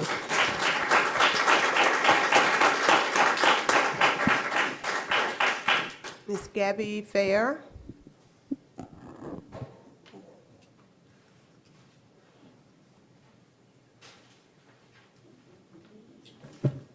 Good evening, Superintendent Dr. Wright and Little Rock School Board District Board of Directors. Thank you for having us today. I come to you today because of just a little word of encouragement for our city, for our schools, for you all. And it's called HOPE. And HOPE stands for Hope in Public Education, what I have become here today, and I want to offer that. There seems to be a lot of chaos and a lot of uncertainty in our schools, in our cities, and in our homes, even in our boardroom and across this city and this nation. But I need us, and I'm asking the community, to come aboard together, and we all come together in a collaborative effort to heal the city, to heal this county, heal this state. I'm almost about to cry because it's so much that all these providers and everyone else, and what it stands is, it's about money. But me as an educator, and any of us here today, we're ambassadors. So how are we every day to come in and present to our babies and our staff and to be supportive? And it's always about $1. We can't put that on what we provide. There's no dollar amount to that, but we can kind of give an estimate of that. So how are we to be good ambassadors when we don't know if we're going to have jobs? How are we going to do that? We stand up every day. My day starts at 4:30 in the morning. I got hit in the storm, and I still come in every day. But I still give my babies endless. All of them every day. We service them every day. No one knows, but we want you all to give us hope too. We give it. Our babies, they need it. We need it. I wore this shirt specifically today because John Lewis, I'm not that old, but I was raised, my parents taught me how to fight. And I want everybody to see my shirt. John Lewis talked about this. When your other family or your other teammates or your city or whatever is on fire, you go to the other side of the house. When it's burning, you go to the other side. You help your fellow people. So help us help you help us to be good ambassadors for this district. That's all I have to say. One more thing. I always have that. On a financial note, I know we have this wonderful district. We used to be the #1 district, and we've fallen. One thing, we've kind of laid it to the side where I'm not a proponent or of charter schools or whatever, because I think we are the best. But one thing, let's be financially good stewards. Stop having events at their facilities. And have it in our own. We have these beautiful, beautiful schools and facilities, even our own schools that are here, that are being left. And my school is going to be one of them. Use those as operated to generate revenue. Rent those buildings out to the community so money can be invested back into the district. If you need to ask, please email me. I'm willing and able and capable, because I'm here, because I'm getting in good trouble.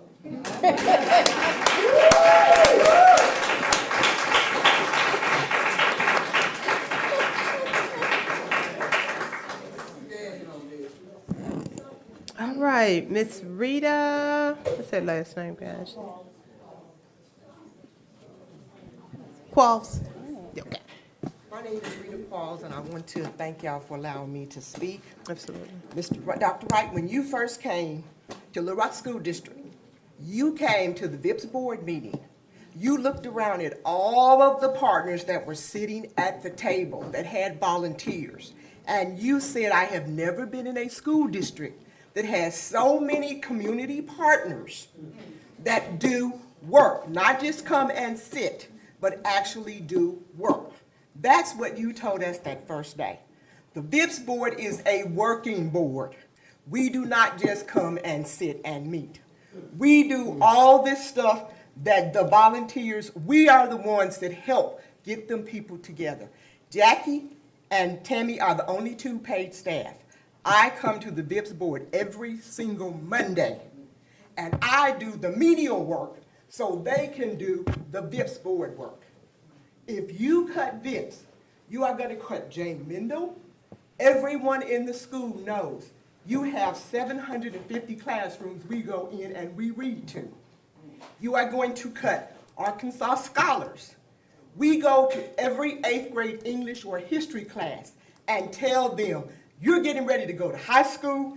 This is what you need to know, to be educated, to do. Teachers don't have time anymore to do that. Your volunteers go into the school and we take that up.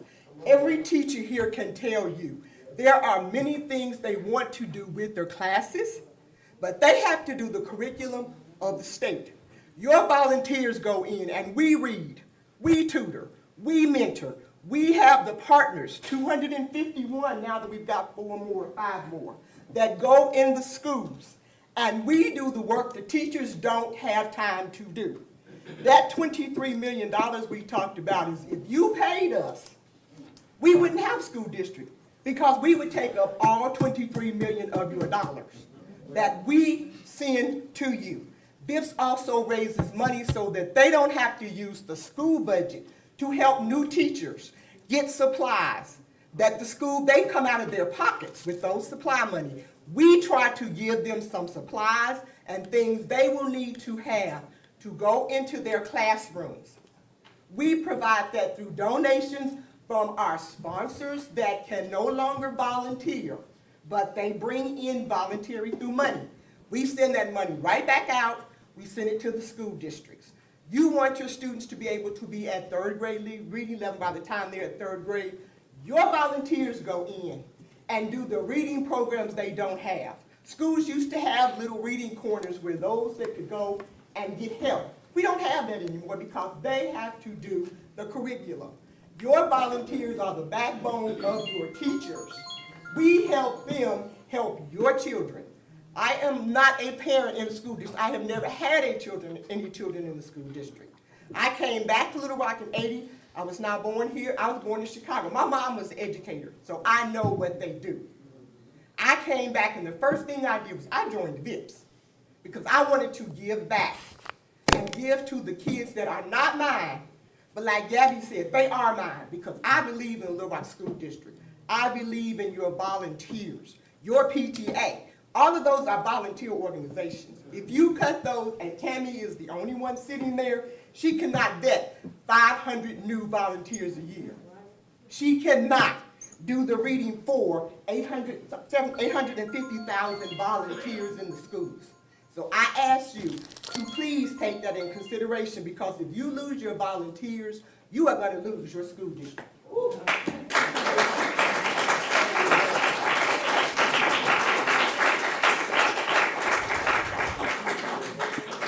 Miss Betty Baxter. Miss Betty Baxter. Good evening. Superintendent Wright and the board. My name is Betty Baxter, and I'm going to be real brief. I wrote it down so I wouldn't go over. I stand in support of the VIPS staff. As a longtime member of the VIPS board of directors and a dedicated volunteer for many years, I have witnessed firsthand the vital role that the VIPS plays in the success of our schools. I'm proud to say that both my children are now successful adults that have come through the Little Rock School District.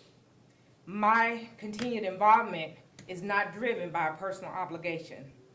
I have a deep belief in the impact of what the volunteers do for the Little Rock School District. Our children, I don't have any children, I don't have any grandchildren in the district. So every time that I go and volunteer, I volunteer for our kids, all right? The strength and the success of VIPS starts with two remarkable women, Tammy and Jackie. Their dedication, leadership, and the heart are the core of the VIPS program. I pray that both of those will continue, both of their positions will continue to serve, and they will continue to serve in their roles. I was a VIPS president. I know what this board does. And I love you guys, and I hope you guys understand how important they are to the VIPS program. Thank you.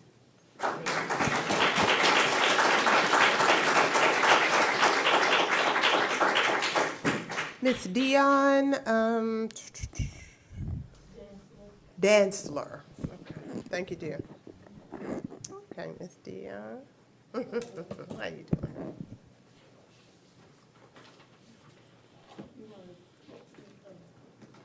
I was on the list, is it okay? Are you on the list as well? I'm on the list somewhere. Yeah, just go ahead and give them three apiece, yes. That's fine.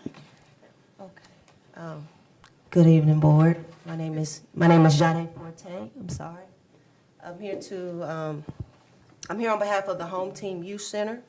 We're not sure where this is going to go, but we would like to address the board and let you know that we are actively petitioning against the resolution to sell Cloverdale Junior High School to Exalt Academy.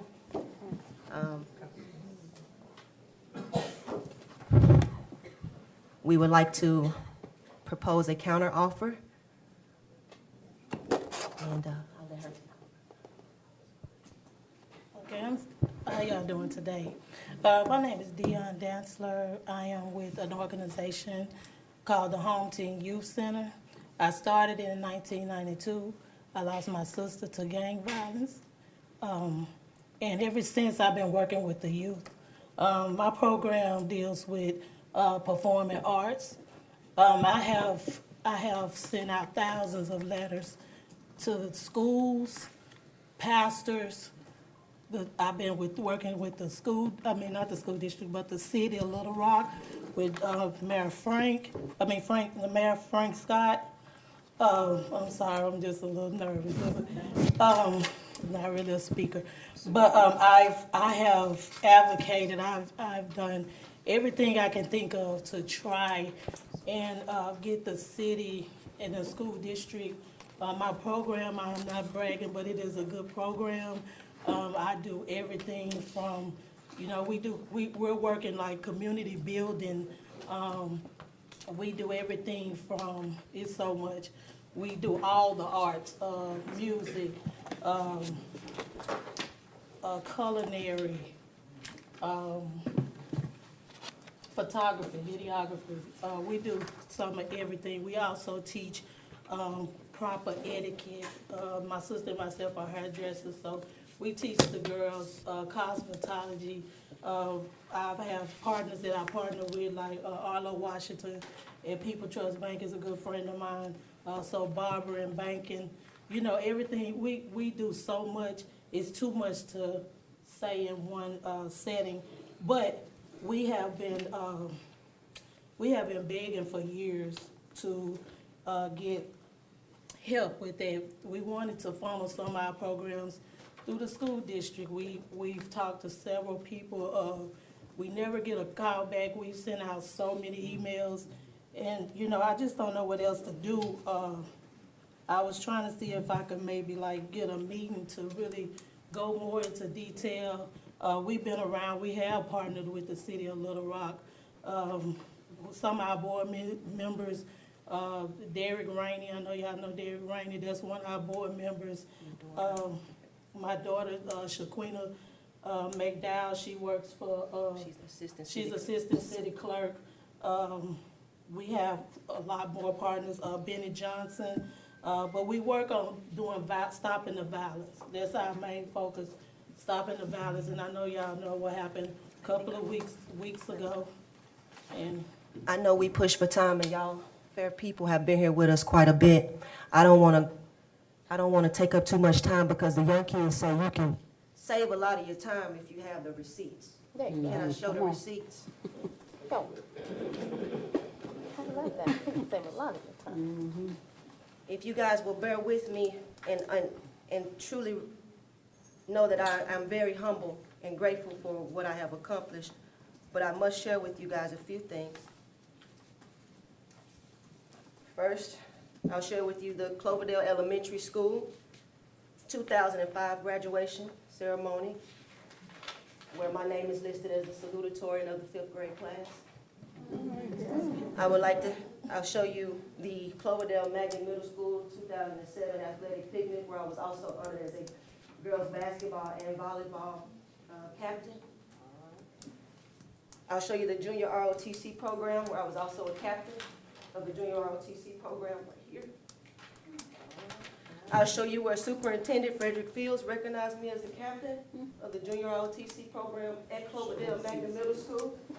And it says that the superintendent of Little Rock School District, in conjunction with the commander of the 39th Infantry Brigade, has reposed special trust and confidence in the patriotism, valor, fidelity, and professional excellence of Jade Raquel Beasley, who is now Forte. I'm sorry. She's had a name change since then. Here's my volleyball pictures. Here's some of my honor roll certificates, and I have quite a few more in here. I was also elected into the Young Poets Contest in the year 2005, my 5th grade year, the same year I won the Salutatorian Award. I'm a graduate of Pulaski Academy. I graduated high school with a 4.2 GPA. I'm a youth ministry leader. I'm a program activity director, but I'm a product first of Little Rock, Southwest Little Rock, and Cloverdale Magnet Middle School and Elementary School.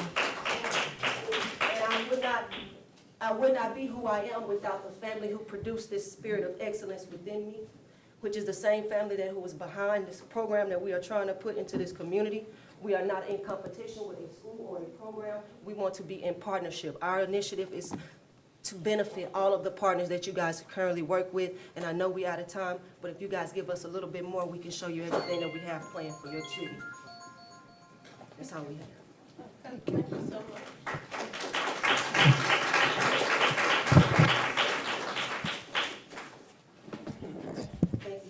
Thank you.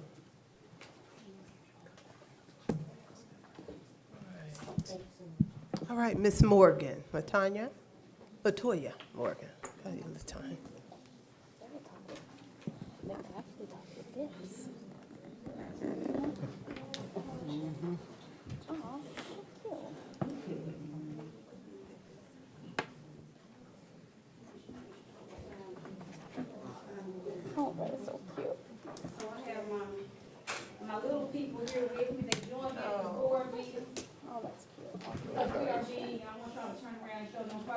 more intentional, more attention. They deserve more attention. They deserve more humanity, and they deserve more collaboration. And I'm going to tell everyone in this room why. Okay? So turn around. Yeah, ladies, turn around.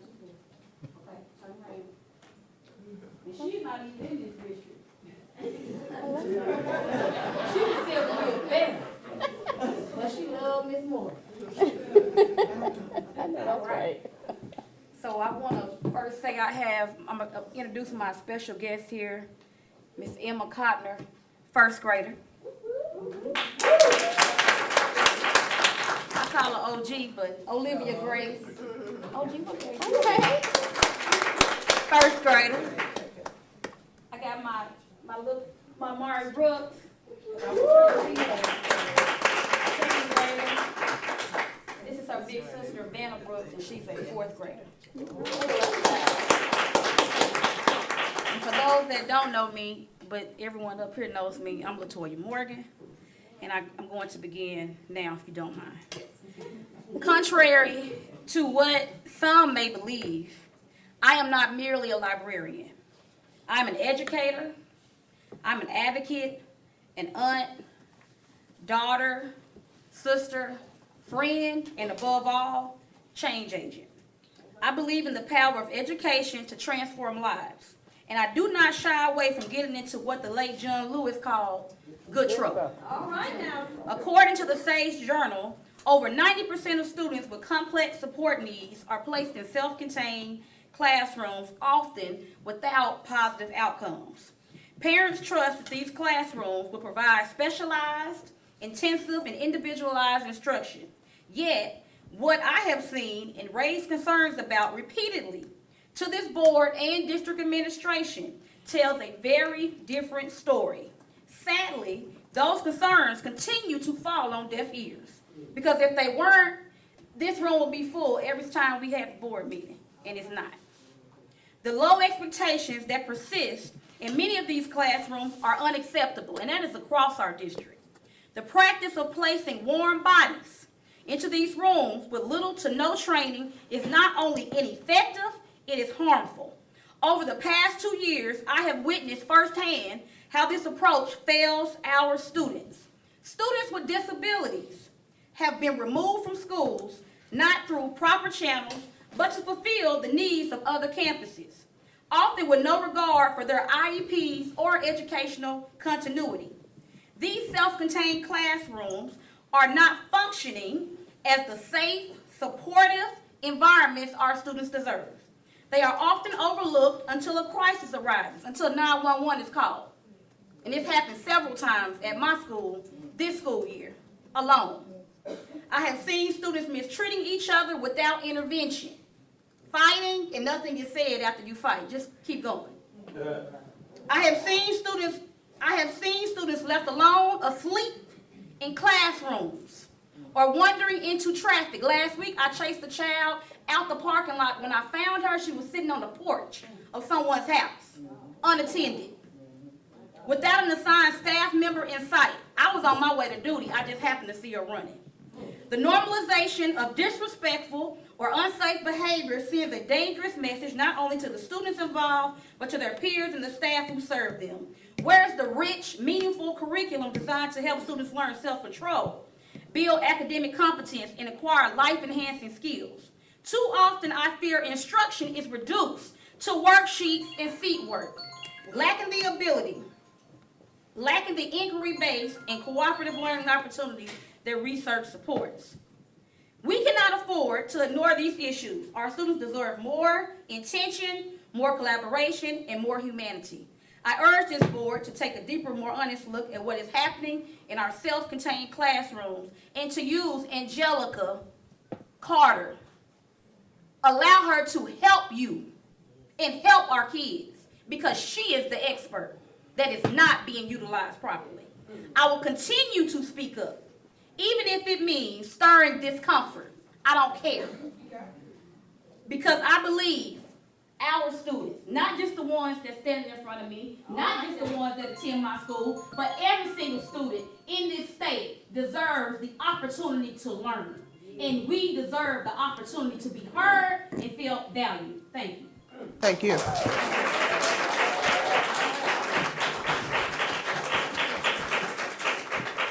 WJ, I'm not sure of this last name. I can't read it. I'm sorry. Monaco. Okay. WJ Monaco. Thank you. All right. Absolutely. Good evening, members of the board. Superintendent Wright, thank you for allowing us to come before you and speak. I'm a member of the VIPS board. At least I am for a little while longer, until the end of the school year. Haven't been quite replaced yet, but I gave my resignation from the board a couple of weeks ago, and so this may be the one of the final things I do on behalf of VIPS. But it will allow me the time that I feel like I need to get back into the schools and volunteer more directly with the students themselves. I've done just about everything that there is to do on VIPS. I've been the president. I've, of course, Jane Mendel Reading Day. Some of my fondest memories are dressing up as a French explorer that was attached to the Lewis and Clark expedition and reading to young students from the journals of Lewis and Clark, and of course Arkansas Scholars and a number of other things. I've also been around a pretty good amount of time, but they said I was 2007 to 2025. So 18 years I've been on the board. So I know a few things. I've seen a few things. Ms. Kay Rainey mentioned the fact that she started with VIPS. I was lucky enough to be on the VIPS board when we had 3 members of the staff for VIPS. We were lucky enough to have Kay at the same time. And I know that's the direction we need to go in, not the opposite direction. We need 3 or 4 members of the VIPS staff. I don't know if the rest of you know or not, but this gentleman over here to my left, Greg Adams, began the Habitat for Humanity affiliate here in Pulaski County, with a couple of other people, his wife included. Need to mention that. They gave me the privilege and the honor of directing and guiding that program from the year 1995 to 2001.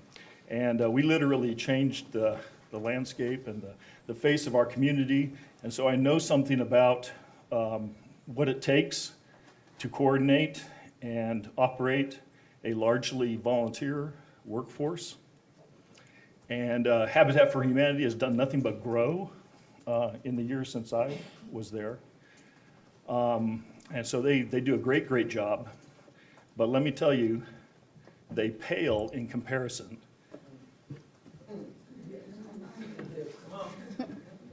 They pale in comparison to what these ladies do, what they generate every year in terms of making impactful change and literally, change the landscape of our schools. So if I could just say to you that I come here in front of you tonight to lend my full voice and my full support to not only maintaining the position that Ms. Merrill has done so masterfully for the last 7 years, but to go the opposite direction and to expand VIPS. Give them more staff if you possibly can, or look to the future where you can do that. Don't cut them back at this point. Thank you. Thank you. Ms. Christy Mosby. Christy Mosby.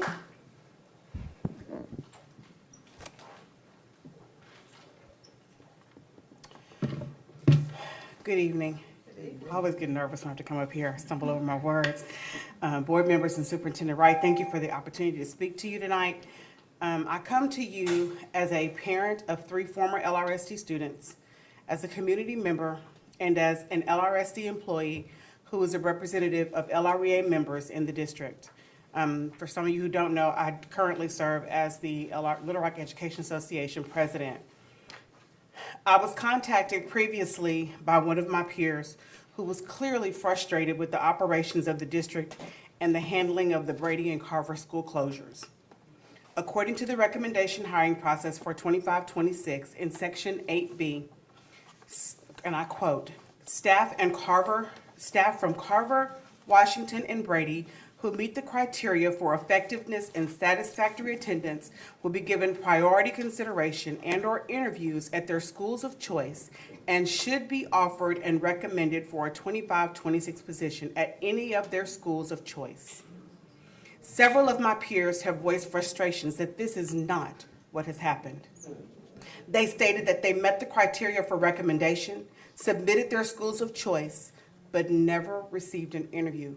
Some have never even received a callback. According to Goal 4 of your goals, you would like to increase recruitment and retention rates of highly qualified teachers and leaders. The communication regarding the recommendation process for the staff at these schools is vague or non-existent at best. How can you ever recruit or retain highly qualified teachers when they are treated with such disregard? As a community member, it was brought to my attention that the administration at Carver-Sting Magnet would once again be changing.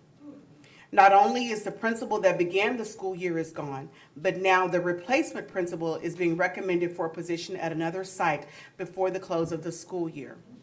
So now the school will once again be without consistent leadership. This concerns me deeply, as a community member, but also as a person who once worked at Carver-Sting Magnet. In 3 years, some of the students will have gone through 2 school closures and 3 principals. I want you to let that marinate for a minute. Some of our babies have gone through 2 school closures. They've been uprooted twice and have had inconsistent leadership 3 times. Where is the consistency? Your goal 3 of your goals, the student and recruitment and retention, states that you would like to increase year over year K-12 enrollment. I heard Director Wesley say earlier tonight that we expect our teachers to have structure. We need to have structure. Where is the structure for the students at Carver-Sting Magnet? Help me understand how this leads to a stable environment for our leaders, for our learners, How do you expect for our students to grow socially, emotionally, and academically when so much change is present in their young lives? For some of these students, the school is their most stable environment. How stable is it for these students at Carver-Sting Magnet? Once again, communication has been non-existent. I was at the community meeting when some of the parents sitting right here tonight, voiced their concerns about the school closing of Carver-Sting Magnet. Has anyone communicated the changes with the parents and stakeholders of these schools? I ask that you please be mindful of the impact of your actions and decisions upon the learners of our district, as well as the facilitators of learning. If we expect to recruit and retain students and staff, we have to show our parents that we value them and hold their most valuable asset, their most valuable asset, as well as show our educators that we value them as professionals. Thank you for your time.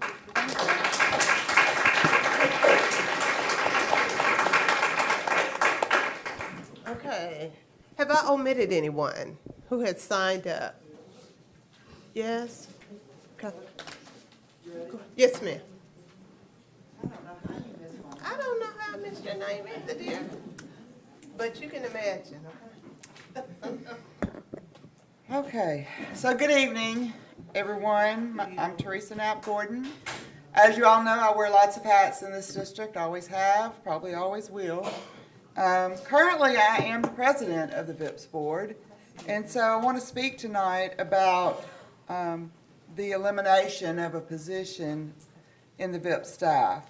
First of all, though, I want to say we missed all of you at the VIPS Evening for the Stars Tuesday night. I recognized you guys, and nobody was there.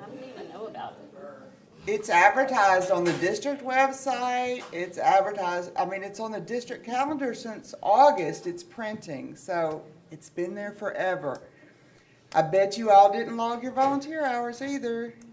I did. Bet you did. Some of you might have, but I bet you all didn't. Anyway, I sent you an email today, and I just want to say, I've been on the VIPS board for about 10 years, but I've been involved in the recipient of VIPS services since I started in the school district.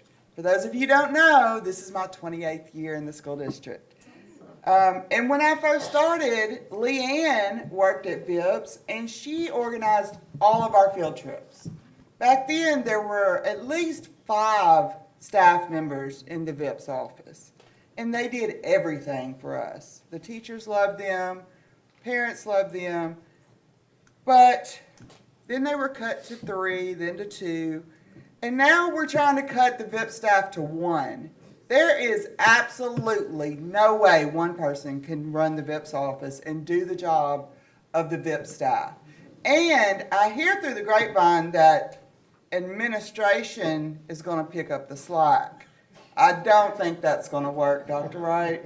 I think we probably need to go ahead and commit tonight to reinstating that second position. You were there Tuesday night.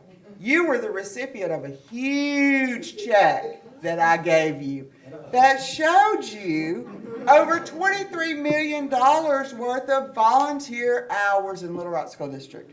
In addition to that, the VIPS office, the staff there, Tammy and Jackie, wave your hand, Jackie, so everybody knows who you are. They organize volunteers, they register volunteers, and they vet volunteers. Did you know all our volunteers go through checks? They do that. Over 8,000 people and counting. They organize readers in every single elementary classroom for VIPS J. Mendel Reading Day in November. They organize volunteers to go out and present the Arkansas Scholars Program in all of our middle schools.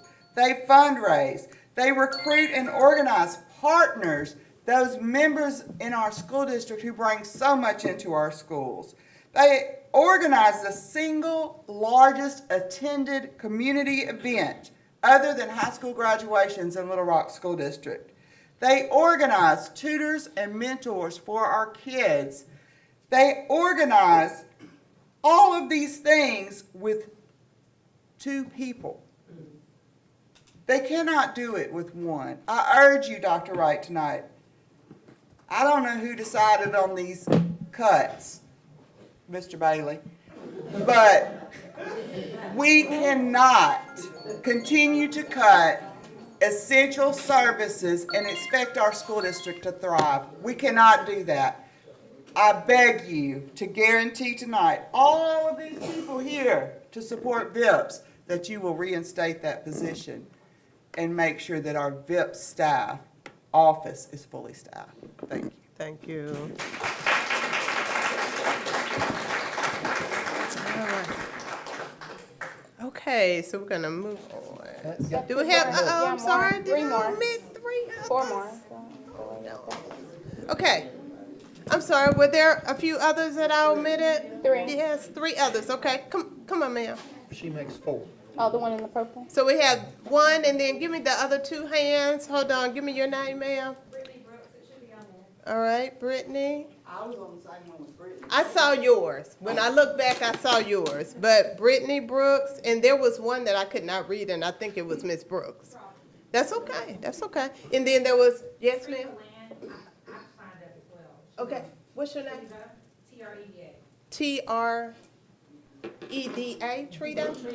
Treba, okay. E-V-A. All right, and Land, okay. And then was there another? Okay, yes, ma'am, and what's Hi, your name? Denise Persons. All right, Miss Persons, go right ahead. Okay, good afternoon, Dr. Wright, and to the school board members. My name is Denise Persons. Once again, I am a VIPS board member, and I'm also with Storytime with the Pastors. So I'm going to dive right in because I got just a little bit to say here. Volunteers in Public Schools is the central hub office of all volunteer efforts that happen within the Little Rock School District. It is where volunteerism, whether it be the community, district schools, or employees, bring ideas to the table. Then discussions take place and then skillfully executed by VIPS officers Tammy Blaylock and Jackie Merrill. It doesn't just happen. They make the magic happen. with the help and assistance of community volunteers and the VIPS board. Both of them have years of experience in the office. If you have a question, about anything, 9 chances out of 10, they have a ready answer. If they don't, trust me, you're going to get an answer pretty quickly. The wealth of knowledge that they have cannot easily be replaced. Everything that they do, it's done with a servant's heart. They go the extra mile with whatever they are tasked with. Everything is detail-oriented and with true professionalism. If you were at last Tuesday's Evening with the Stars, which the VIPS office presents annually for our district volunteers, it totally spoke for itself. I am also the organizer of Storytime with Pastors, a faith-based group of individuals that volunteer as readers in our elementary schools. We have had up to 40 clergy to come and read at one time, thereby ensuring there's a reader in every classroom of the school. We have had a wait list to read since its inception. Storytime with Pastors was birthed out of volunteers in public schools. In 2018, our organization was awarded the most valuable resource in the Little Rock School District. Storytime with Pastors, along with many other community organizations and support groups, they rely solely on the VIPS office for their expertise. Once again, that's Tammy and Jackie and their guidance, and we love partnering with the office. I have had the privilege of serving on the VIPS board for over 15 years, and every moment of that service has been just wonderful for me. It's been an honor to contribute to an organization so deeply rooted in the community and impact. However, I must express concern and disappointment that the VIPS Board of Directors were not given the opportunity to provide input regarding the significant change now being proposed. As a governing body committed to the success of VIPS, we believe that transparency and collaboration are essential, especially when decisions involve impactful matters such as this. We as a board, some of the VIPS board members are here. Would you guys stand, please? We respectfully, and I do mean we respectfully ask that the proposed staff cut be reconsidered. These positions are vital to the mission and operations of VIPS, and such decisions should be made with careful input from all stakeholders, especially those who have long supported and guided the organization. Thank you for the time. Thank you. Ms. Treva Land. Treva Land. Ms. Land, yours was the one I could not read. I apologize. My penmanship is not often the best. Thank you. So to the members of the board, Dr. Wright, everyone, thank you for your time. I do not have a student in the Little Rock School District. I actually don't have a student in the district at all. But I am a mother of a young black man who is a recent graduate of Morehouse College and is now getting his master's. And so just from being here, well, thank you, here in the audience today, I will be remiss not to comment or even speak from an unheard student perspective. Because oftentimes our young black men go unheard and they're misunderstood. So I'm coming from that perspective as a parent and as a community leader. Dr. Wright, you shared a lot of accolades from the Little Rock School District on a lot of things that you guys are doing right.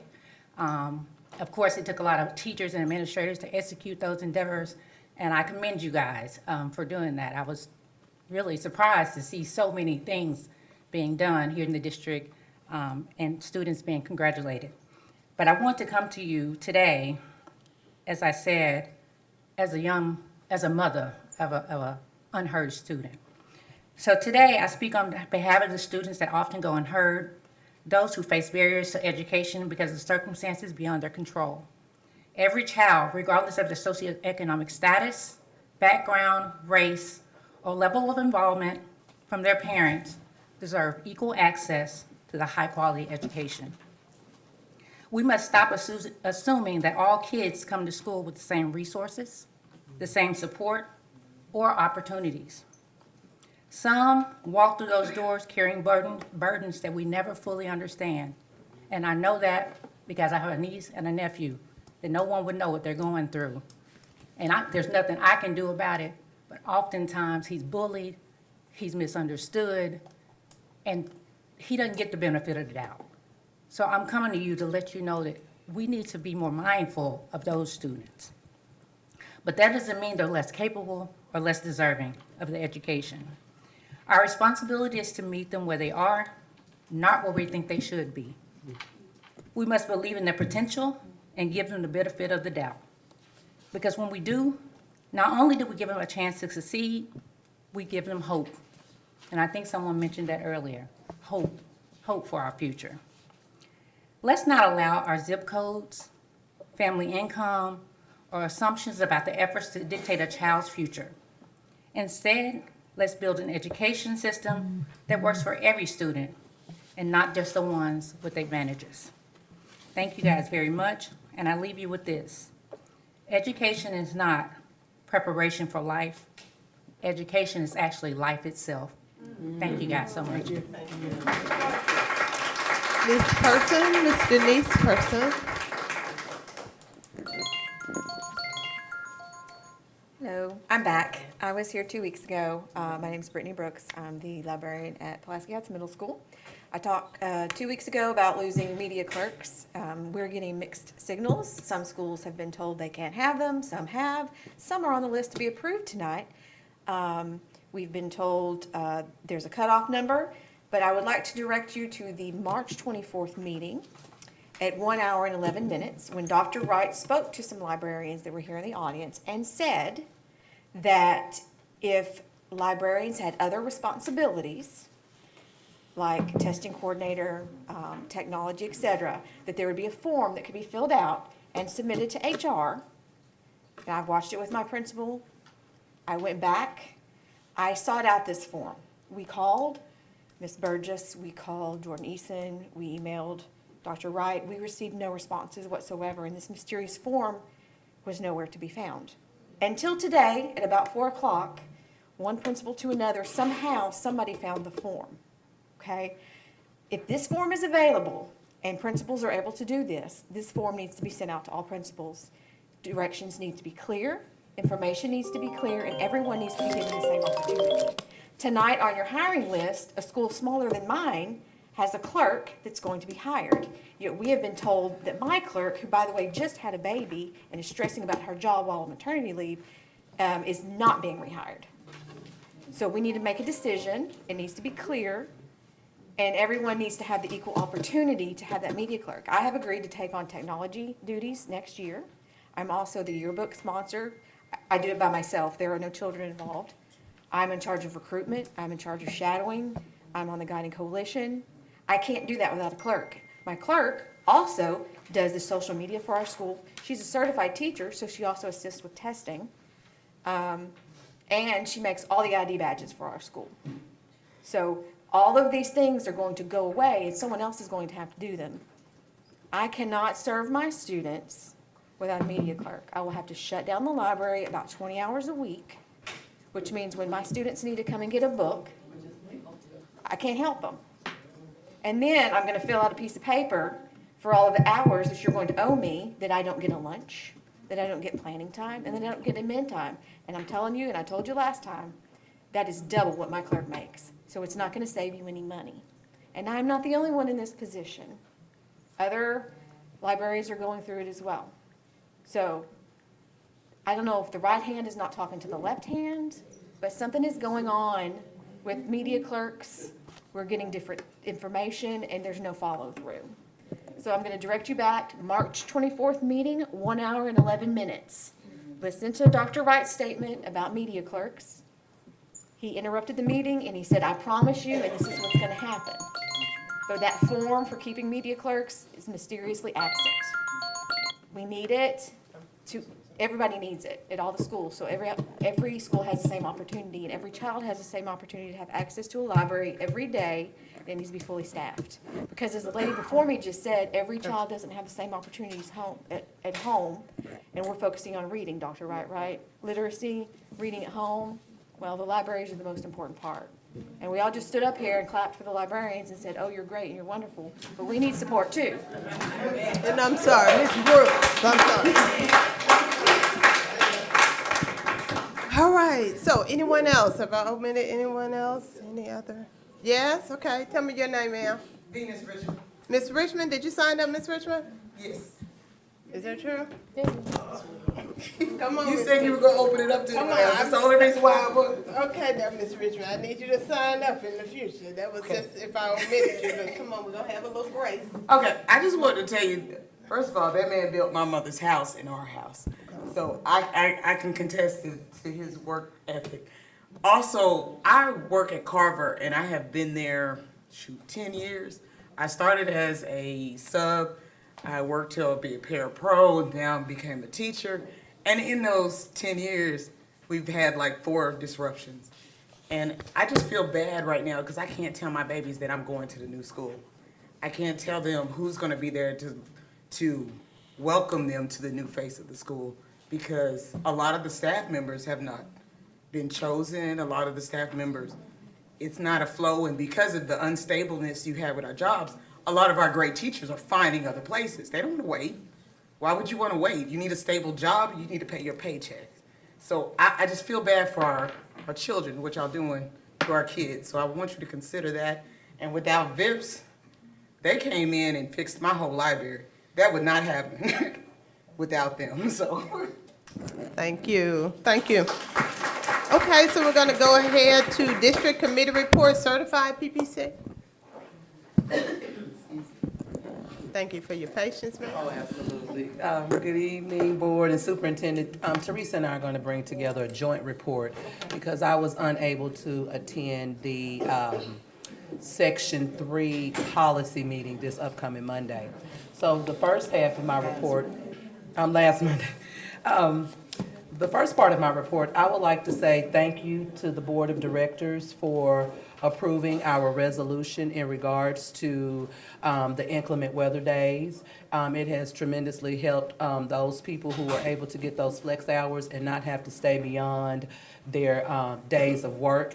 And so I just wanted to say thank you on that behalf. I also wanted to say quickly, just a public acknowledgement to Board Director Osiris Bali and Greg Adams and Miss Burgess. They hung out at Lacey yesterday while we did mock interviews again. We had a great time. Mr. Bali stayed and had lunch with me and several others yesterday, and I just really wanted to say thank you. So they got to see some really good things going on in the school, and I appreciate it. And so the second half of the report will be Teresa. okay, so one thing that we discussed at the PPC meeting was about the loss of clerks, and that's where the whole conversation came up about the form and Dr. Wright stating on the record that if library media specialists assisted with technology or other duties, that we would be able to keep our clerks. So I just wanted to give you a little bit of information surrounding that. It's interesting that Baker was here tonight because when Baker was superintendent, I filed a grievance. And I still have that grievance because that grievance was filed for lost planning time, lost administrative time, and lost lunches and breaks to the tune of about $52,000 that the district would owe me when my clerk was taken. And when Baker became superintendent, he issued a formal apology for what had happened in my school. Some of you may remember this. This was when I was at Jefferson. And he also signed an agreement that I also signed that said that if I was ever without a clerk again, my grievance would go back into effect at the same level that it stopped, because I agreed to stop it in order to get my clerk reinstated. That document is binding on this school district. It was signed by the superintendent of Little Rock School District. And I am just one example. Every library media specialist that doesn't have a clerk will be in that same position because not only are clerks being cut, but parapros are being cut as well, which means there will be no relief for library media specialists. It is illegal for us to close the library media center in order to take a lunch. It is illegal for us to close the library media center to have our administrative time and our planning time. In my case, this year I have circulated nearly 16,000 books. My clerk shelves books because I'm teaching, I'm planning for my teaching, I'm writing a RIF grant to make sure my kids are getting free books to take home for their home libraries because my kids don't have books. I'm doing all of these things, administering book fairs, super reader. By the way, a little celebration. You know, I have to tell about my kids a little bit. Today we celebrated all of my kids who have read 60 books this year. I have 2 fourth grade boys who have read 500 books this year and are racing to 600 with a girl right behind them. I'm so excited about it. Their challenge is to read 100 books.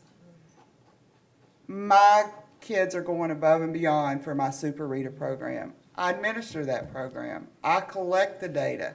I individually punch their cards when they read books. I give them prizes. The pizza today came out of my pocket. The drinks today came out of my pocket. These are the things that we do to go above and beyond. And whenever we receive news that our clerks are being cut, we have to wonder who's making these decisions. Cannot be somebody that knows what goes on in a school. It cannot be somebody that knows what I do as a library media specialist. It's got to be somebody that thinks our library media specialists are sitting at the desk stamping a card after the kids sign it. Because you definitely don't know what I do every day. I don't know who's making these decisions, but $52,000, it would more than pay for my clerk for probably a couple of years instead of paying me. If you pay me $52,000, I'm going to the house. And then you'll be rid of me, Dr. Wright. But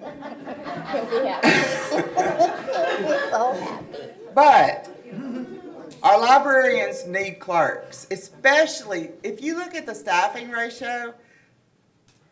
High schools have clerks, middle schools are supposed to get clerks. Any school that has over 600, it's a ratio of 1 to 600 for clerks. Who circulates the most books? Ask Linda for the statistics. The people who circulate the most books are elementary librarians because we see every student every week. Plus we have free flow all day, every day. Okay? So I just wanted to reiterate that we need clerks and that my grievance goes back into effect if my clerk is gone. As far as the other item, we met on Monday to discuss the I don't agree that it's personnel policy, the board policy regarding certified personnel. We continue to meet and we continue to work on these policies. We have reached agreement on a lot of them. We have about 7 that we tabled, and now we're back to the table. We've completed everything but the 7. We went into those meetings by stating that we don't believe it is our place to write board policy, and that we don't believe board policy is personnel policy, which is why we have a personnel policy manual in the first place. Obviously, there's some disagreement about that. The reality is that there is a law regarding personnel policies, and when we present these proposals to the board, because that's really what they will be. The board member on the committee continues to state that she will share the vote on each policy and discussion on each policy. And we are continually told that at the table, when we're discussing this, that in the end, the board's going to do what they want to do anyway. So in my mind, that's not, again, personnel policy. That's board policy. We don't have a say once you adopt something when you change it. You could take everything that we put forth to you as a policy and throw it in the trash. And we are well aware of that. None of us on this committee are stupid. And I know that every one of you, with the exception of the new people, voted to get rid of the personnel policy manual. Well, and Vicki.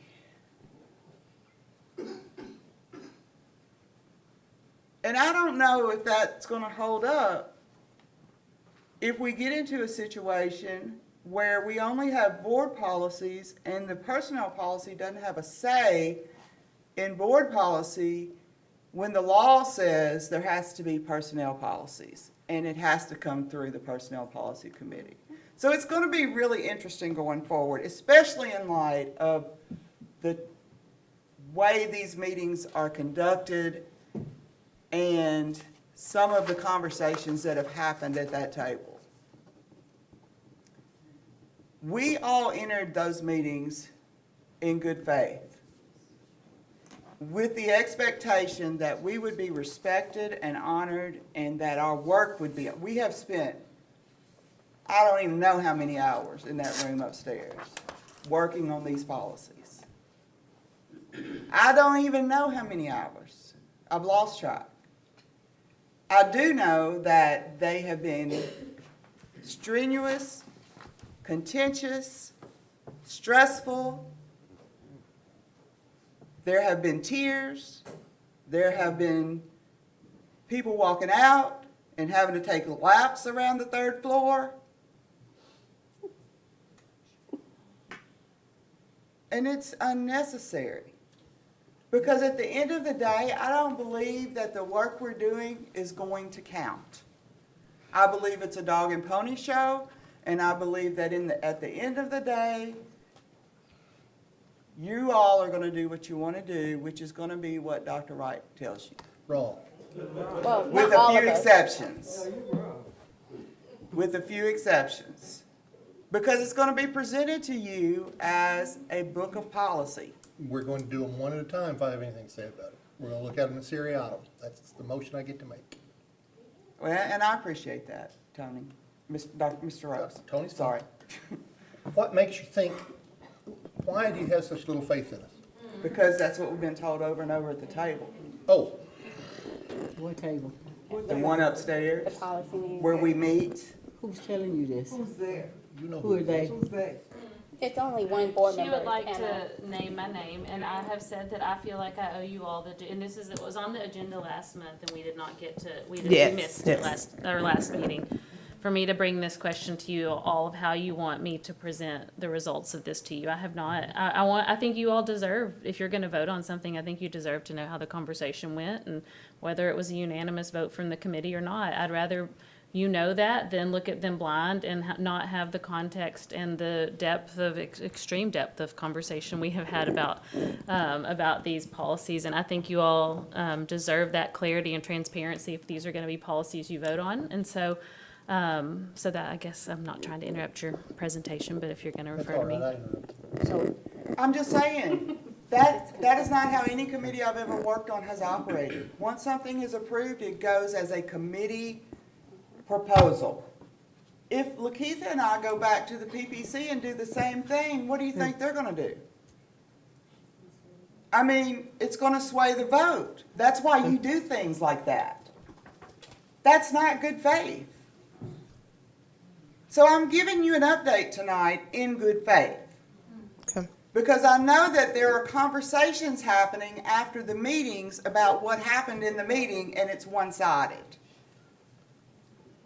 So I just want you to understand that Lakeitha and Roy and I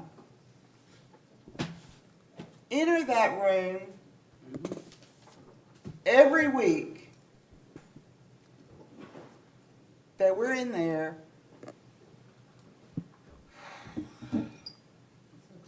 with anticipation of a stressful day. And every minute that we spend in that room over minutia, sentence by sentence, we are thinking about the time we are missing with our students. Which is why I couldn't attend, because I had to prepare for my students so I can. And it's totally unnecessary. Like I said, if this is a dog and pony show, call it what it is and let us go teach. So let me just. If we're valued and what we're doing in that room is valuable, then treat us like it's valuable. Okay, excuse me, I just want to make sure, just for a point of order, are we still on the Yes. Yeah. certified PPC? Yes, we are. Okay, we're not on the policy. This is certified PPC update. So that's okay, very good. I just, From our meetings. yeah, I just want to stay focused. And let's try not to speak out. Just let's try to stay structured, try to stay focused, try to reflect what we want to see in our students and in each other. I'm sorry, please address that. What has been said that you think we shouldn't have said? Yeah. I need to know that, before I go forward.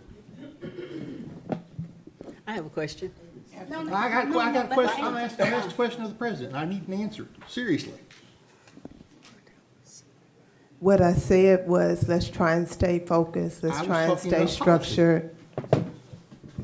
Let's try and stay structured, let's try and stay focused, and let's try and have a presentation, and then we pause for questions. That's what we do with every agenda item. I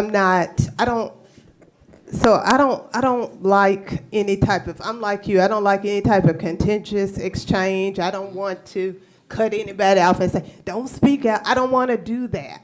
I just want us to allow them to speak, and then if we have questions, we ask them in an orderly and structured fashion. That's it. That's it.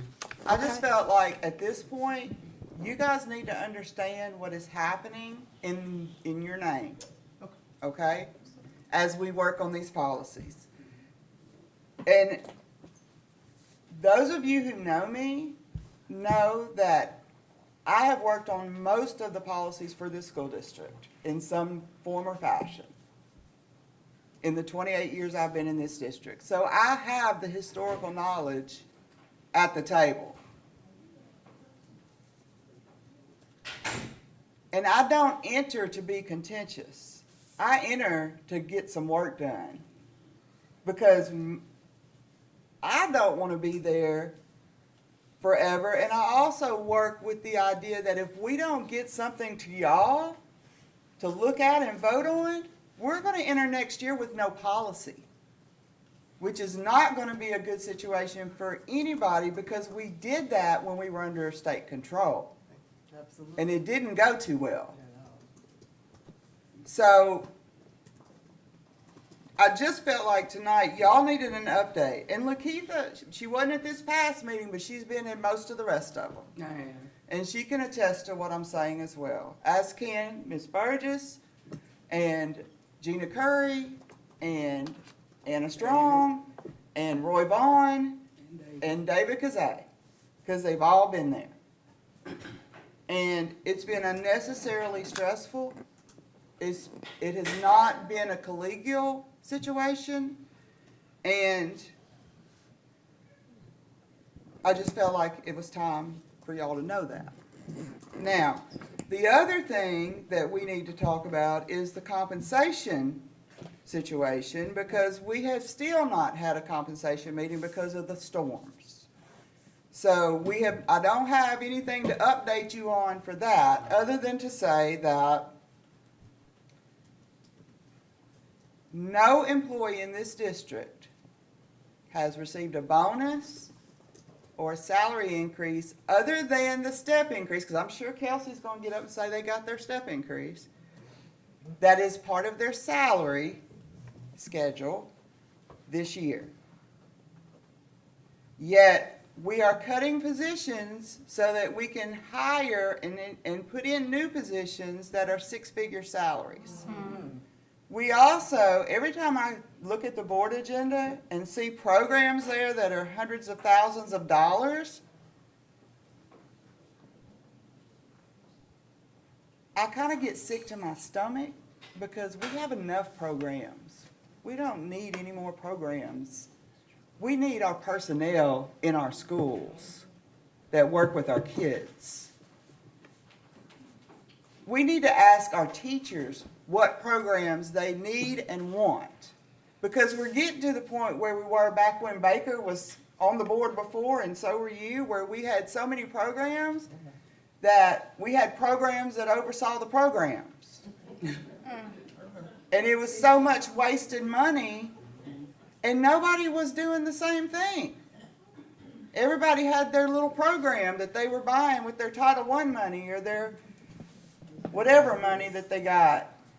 And it's back to that point again. It's almost to the point where I think sometimes maybe we just need to wipe the slate clean of all the programs and start from scratch with what the teachers need. Because the teachers don't feel like they have what they need with all these programs. If the teachers could teach and not be told what to teach, when to teach, how to teach, where to teach, to the minute, we might get some stuff done. And I know that we've shown some progress, and I'm proud of that. And I really hope that that holds true. But if you've ever worked with data, you know it can reflect anything you want it to reflect, just like the budget. It's about priorities. Thank you. Hold on for questions. Okay, hold on for questions. I'm done. Keep those like That's right. Director Rose? Director Rose? I got a handful. I'll All right. work from backwards. Let's go. First, it's not a question, it's a comment. I remember back in the early part of the century when we had too many programs. The ones we have now, you have to remember that we can only evaluate a program based on what's given to us. True. As far as I know, everything that we have approved, every program that we've approved the purchase of, has had some kind of data showing that it was successful, that their kids were learning something in those programs. I have no reason to think that's not true. I know that you're tired of these meetings, not these meetings, but those meetings. And that will have an impact on the way you see teaching and learning in the district. I know that. I have great faith in both of you as teachers.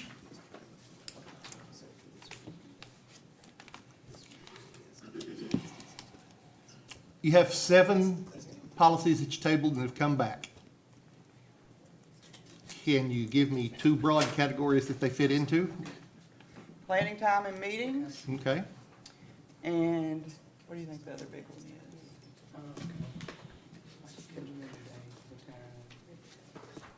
That's still planning time and meetings, I think. Probably the other big one is,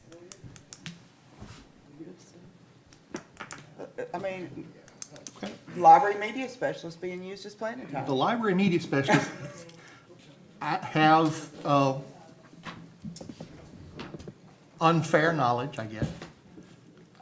Ariana complains to me about the coming cuts in media specialists nearly every day. I keep telling her that if she would just gin out and sign up 100 kids, she could get a media specialist, but that hasn't happened. So. We try. I really do have a question, a broader question for the administration. And I don't expect you to have an answer right now that go like that, but how are we going to balance our obligations to the law for keeping libraries open and the fact that our library media specialists have to do other things? And sometimes, like, hold on, I got one more person in that batch. the clerks have to do other things. Anytime, I'm going to suspect it works this way because it works that way at our school. Anytime you've got a clerk who's also certified, they pull that clerk out to sub when they don't have enough subs, do they not? My clerk's not certified, but I know in Brittany's case, hers is. And that's what happens? She does not, they don't pull her to sub, but she does, they've used her for standardized testing for Okay. years. As a Cloverdale teacher and your wife was there, ours was pulled to sub, our media clerk. Yeah. What are we going to do to fix that? How are we going to address our legal responsibilities and address the media clerk issue, which I hate to bring up as something that I made you say across the table to me twice, that you were not going to change the schedule and the staffing formula. That's there, and I don't know what you do about it. So we have a process in cases where the media specialist has other duties, and or if the media clerk is needed to make sure that there is enough rotations for planning time, we have an appeal process. Every principal in this district has been given the appeal form, the directions, the procedures in terms of what to do. Several principals have submitted appeals, and if their rationale matches the need for the clerk, it has been approved. We still have some principals some staff who've been up here to give public comments, and their principal has not submitted an appeal. They've not seen the form. Principals were given the form. The form was emailed to them by me, specifically by me, and then from their network assistant superintendents as well. So principals have had these forms. We've had meetings with principals in terms of what they need to do. So all of those things have happened. Okay, thank you. Director Rose, did you complete your question? I'm good for now. Okay, I might thanks. come back. Okay, well, we're gonna suspend some of this time because we're at 8 p.m. currently, and so we're gonna run through our questions and go from there. Director Hatter? Oh, go ahead, Dr. Johnson. So, the meetings that you guys are having, what are your barriers? Is it like a tug of war, or you just kind of, sometimes people try to lead with their feelings, or what's really going on that you guys are having such a hard and difficult time? Because that's not good that a lot of people are having anxiety and have to. It's not good. Honestly, it's just too catty. It's like, I believe that. that's just the best word that I can describe it as. And to be honest, Teresa, Roy, and I were accused of being a bully in the meeting, which was very disheartening because we're not.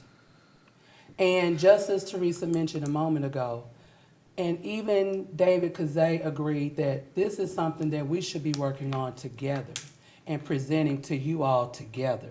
Because when we take this back to the PPC, it's not anybody's concerned of who voted what, because this package comes together. But we also know that even in the package, that there are going to be some things that we all might not agree on, but that's what the vote said that it was going to be. So it's just a lot of nitpicking. Sometimes I think it's just being unknowledgeable about some of the Arkansas laws. That's easy to do. And it's easy to do. So that's kind of how it's been. And I'm gonna just be honest. Sometimes it does feel a little bit threatening when you keep hearing, well, I'm going to take it back to them and tell them who's going to be voting, because that is not even the intent of the PPC. It doesn't matter what the vote is. It matters what we voted on and what we're presenting to them. So that's kind of how it is. Teresa and I are the lappers. Sometimes we have to get up and make a few laps just to really kind of just take a few breaths. So it has been unbearable for the most part. Of course, I can deal with any level of stress, but at the end of the day, it's not personal. You know, we can still be passionate, but it's not personal. This is all about trying to get our district in the way that it needs to be. And I just enjoyed the first hour of the meeting today because it was all about the kids. Absolutely. And I hate when we get in there and we lose focus about the kids, because that's what it's about. That's what it's about. And so we are having a hard time trying to deal with the fact of not having a personnel policy manual, but then we're expected to write policy. And so, those are my comments. Director Johnson, were you Do complete? do you guys have any solutions? Anything you want to suggest or recommend that would help? I mean, I don't want this to be a 2-hour conversation, so I just go straight to the point. Do you have a resolution? Is there something you want to do? Is it something we need to do to make it, because it's kind of senseless. We need to move forward. You guys need to move forward. Everybody can't meet. You got other obligations, so you just do it and go on with whatever it is you need to do. So what would be a Keep in mind, we solution? still have the classified to do after this. So this is just the certified that we're working through right now. We still have to do the classified after this. And just from prior knowledge, the classified can be a lot more difficult. Absolutely. They have different units. And so, I mean, maybe there need to be some different personalities. I don't know. I know that I don't enjoy being attacked personally, but I can hold my own if I have to. Well, we don't want you all to feel like that. We do want you to just get in there and get it done.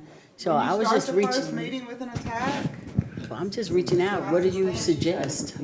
Okay. Director Hatter, Okay. you were complete. Yeah. Okay, so I'll just do as Director Johnson said and jump right in. It is disheartening to hear that like you guys are still at the beginning of where it started, because I was at the first meeting.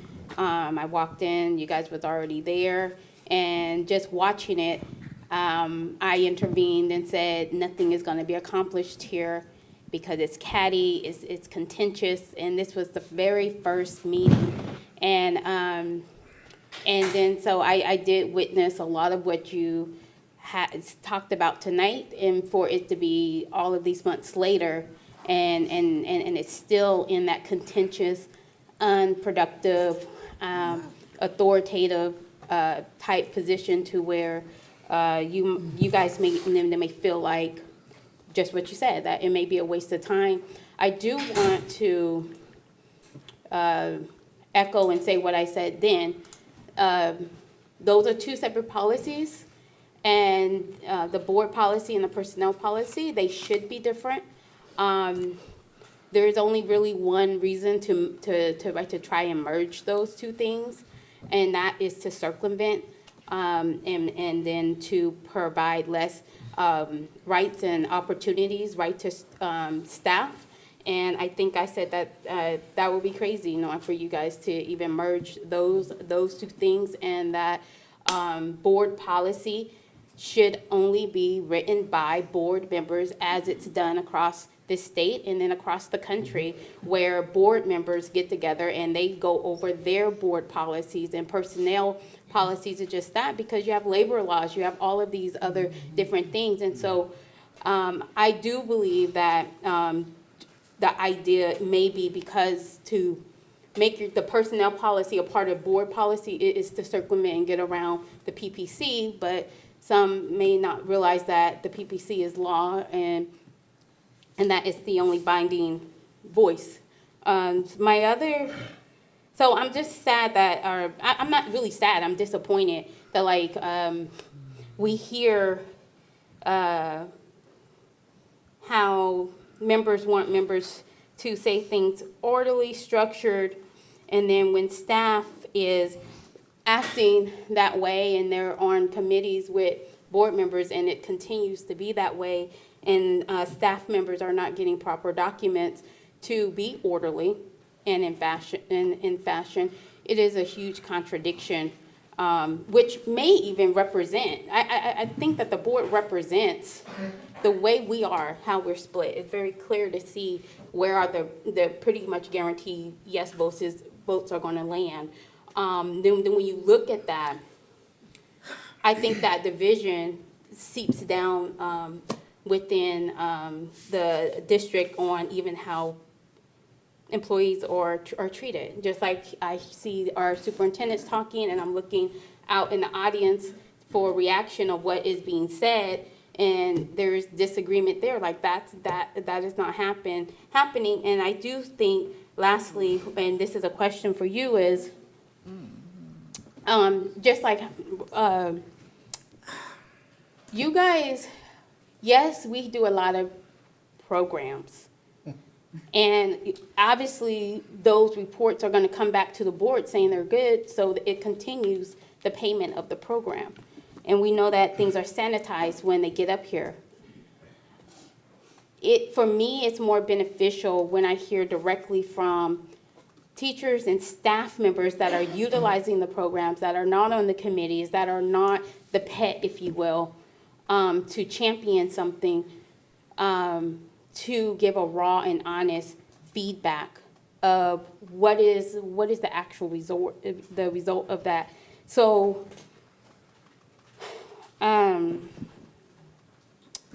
you answered the question, actually. I was about to pose it, but you said, if I heard you correctly, you said it is time for us to get away from so many programs and invest that back into our staff, so our staff is able to teach our students, essentially is what I heard. Yeah, so I do apologize that, like, you guys are still experiencing that type of negative work and interaction so many months later. I do want to make one correction. We are not still at the beginning. We only have 7 items that are still in contention, and those were tabled earlier because we could see we weren't getting anywhere. And so we worked through the rest of the policies, and then we are circling back around now to those 7 tabled policies. So, and they are the big ones. Mr. Strong? I believe Ms. Callaway should get a Oh, Ms. go at Callaway. it. You know what? You go ahead. First of all, let me say this, ladies. Prior to the changes that were made at a certain point in our history of the educational system in Arkansas, there was not this type of confusion. However, let's talk about where the confusion actually started, and it did not start just in Little Rock schools. It was handed down through the legislative and executive and agencies. At one point, there was a negotiation where we negotiated in good faith. I think that it's been allowed for people to get away with not negotiating in good faith. And since that, and I haven't attended any of your meetings, I haven't because I did enough at one point in my life, but, and it's y'all's turn. But, I think that the whole structure of the meeting, there's no laws that are respected on either side. And without having the laws that should be respected on both sides, you get nowhere. And that's what I see. I hear you all come up and talk, and I'm like, ooh, golly, you know, I don't know how they do this, okay? But you do it because that's what you do. I've been on a negotiation team. I know what it takes. I do. And some people like to say, oh, we don't want to hear what she got to say because she's 100. Whatever. I might be over 99 and a half. But I have been there. I've done that.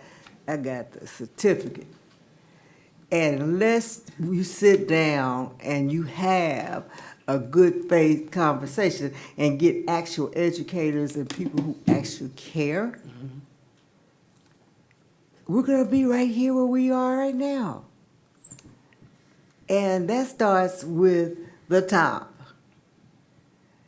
We're doing all of these things, and I'm off the grid, people, because we are being destroyed. Absolutely.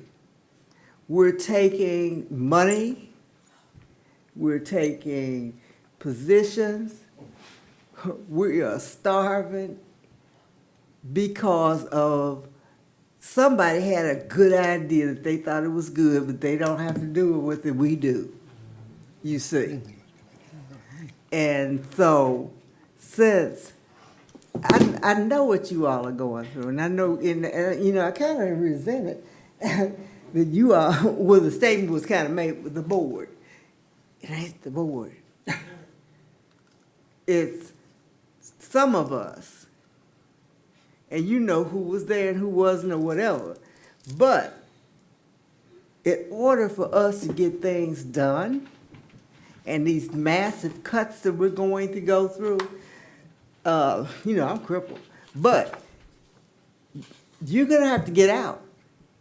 And everybody in this in this city and in this state and change what they've done. Do you realize how much money they have taken from us? And then you're gonna sit up and say, "Oh, well, I need my aid. If I can't do this, I can't do this, that, and the other." But you guys, you're not the only one who can't do that because we can't afford it. We don't have the money. Maybe all the decisions as far as how much people make and whatnot, that is a problem. But as a whole, anytime you take a big chunk out of your money and you convince people, okay, I'll pay y'all $50,000, but what you gonna make next year? The same 50? And that's where it went. And folks bought that. So here we are, broke as a whole. And then you blaming us. Excuse me, I said the board. The board did this. You said the board took our money. You say you need X number of hours. Some librarians don't get a chance to go to the bathroom unless they call a security guard. It's bad. That's true. It's illegal too. You got that right. But we be calling police out there all the time. But that doesn't have anything to do with anything. But as a whole, and my point to this, if I can make it, we're going to have to work a little bit more conjective. We're going to have to get our money back. We've been excellent. I remember when I got my first master's degree, it said Little Rock School District has teachers by degrees, doctors, masters, or so on and so forth. We were so proud of each other back then in the early 80s. We were proud.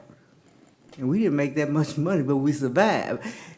We're not surviving now. You see? So don't get mad. If you say, oh, the board did this, please say, well, some of the board felt like that. Because you don't know unless I told you, unless it came out of my mouth. Don't put me in that category. Because I know. And I'm not the only one who's sitting up here who does know. We don't have the money. That's what that looks like to me. All right. Okay. Director Strong. Let me just say this. I need to restrict the time to no more than 10 more minutes on this item. Yeah. No more than 10 more items. We're at 8:15. We started at 5:30, 6, 7, 8. It's almost been 3 hours. 2 hours for public comment. You know what? Honestly, in my opinion, a lot of people had a lot to say, and to me, I mean, I have to honor that. I mean, I understand that. Yeah. So, but we want to just be conscientious. So, 10 more minutes, please. Director Strong. I'm gonna be very, very brief. I appreciate the time that our educators and our staff have spent in the room working hard to wrestle with the implications of a changed state law of LRNs, of trying to combine two documents, a board policy and a personnel policy manual that don't always say the same thing, and trying to put those into one document so that we have clarity for our staff and our team of folks out here who should be working and focusing on the kids out there. I make policy for my job. That's a lot of what I spend every day doing during my work day. I've taken off a lot of work days to come spend time with our educators on this committee. It's all been done during my work days too. So I've taken off from my job during a really busy time when I was supposed to be up at the Capitol with the legislative session working on kids' health. And I have a really strong belief, I would almost say it's a core value, that I believe that the best policy is made when we can get into a room and have some difficult discussions. I try to be in the room and I try to talk about policy, and I don't stoop to low blows like calling me dumb. I've been called dumb in this meeting. I've been told I was in there trying to discredit teachers. I've been told I don't understand and can't understand because I'm new. And I'm just going to finish. I would like to be able to finish this. Just a point of order. Just a point of order. I have one more. Just a point of order. We don't want to go to Name calling. identifying things that happened in this room. It's already been done. Specific things, names, and I'm not calling any names. Okay. I'm not saying any names. My name has been called. Okay. So specific, names that have been called, those types of things that has gone on in the room. We were not in the room, and I don't want the public to be in the room because this was a setting that was specifically for you. It's public information. It's public information. I understand It is here. but I don't think that it's expedient for us to The last thing I'm Go just ahead. gonna say, I have walked out of the room crying after I was called dumb. And I am here giving of my time, trying to make this school district a good place for my kids who go to school here, for your kids who go to school here, and for our community. And we are here trying to do our best, and we are all here every day trying to do our best. All 9 of us are here trying to do our very best.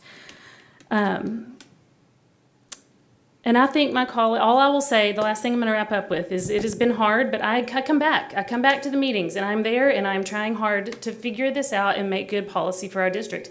And when we bring this back to the board, I believe that my colleagues deserve to know where there were questions that we wrestled with. They don't have to know the deep ins and outs of who voted how and where, but I think they deserve to know the questions we have wrestled with, why it has taken us months to get through one section of our board policy. And there have been some hard things that we've wrestled with as a full board, the things that those of you who served before I came on the board have wrestled with and voted on many times. And we are trying to hash this out in a room where the votes are often 5-4 or close. They're not the 7-2 votes that you were talking about earlier, Mr. Rose. And so When have we ever had a vote that was worse than was 5-4? I'm saying this committee has committee. I'm sorry. This committee's been a lot of 5-4. And I'm just going to wrap up by saying that I am here. I'm committed to making good policy. That's why I serve on the school board. That's my job, to keep us financially solvent and to make good policy. And we're here to do that. And I don't appreciate being discredited in front of my colleagues in the community. Quick remark Okay. I'd like to make. And Director Adams. Thank you. Thank you. A couple comments, and I have a question for you all. One comment, just as a word of thanks to you and to Ms. Burgess, Mr. Kazay, Director Strong, all the people who are involved in this situation. It's obviously very difficult, it's intense, it's hard work, and you all keep showing up and are wrestling with it, and I really appreciate that. The other comment I want to make is that I really want to offer a different view on data that I don't want to doubt the data that we get and because we're going to hear a report later on about interim reports. We just heard about our schools who went up a letter grade. That's what we have to work with. And I don't want to take away any of the work that people are doing all across this district. And the only way we know, the best way we know, and it's not the perfect, of course, but if we take that away, if we take away the value of data that we're working with, then we're just left with varieties of subjective opinions. I think this works, I think this works, but how do we know?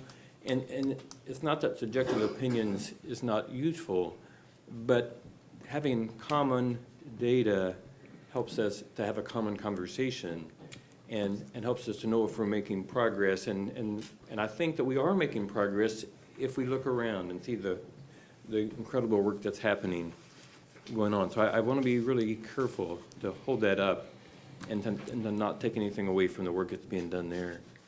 The question I have, Mr. Austin, and Ms. Knapp, Gordon, for you all, is just to help me understand.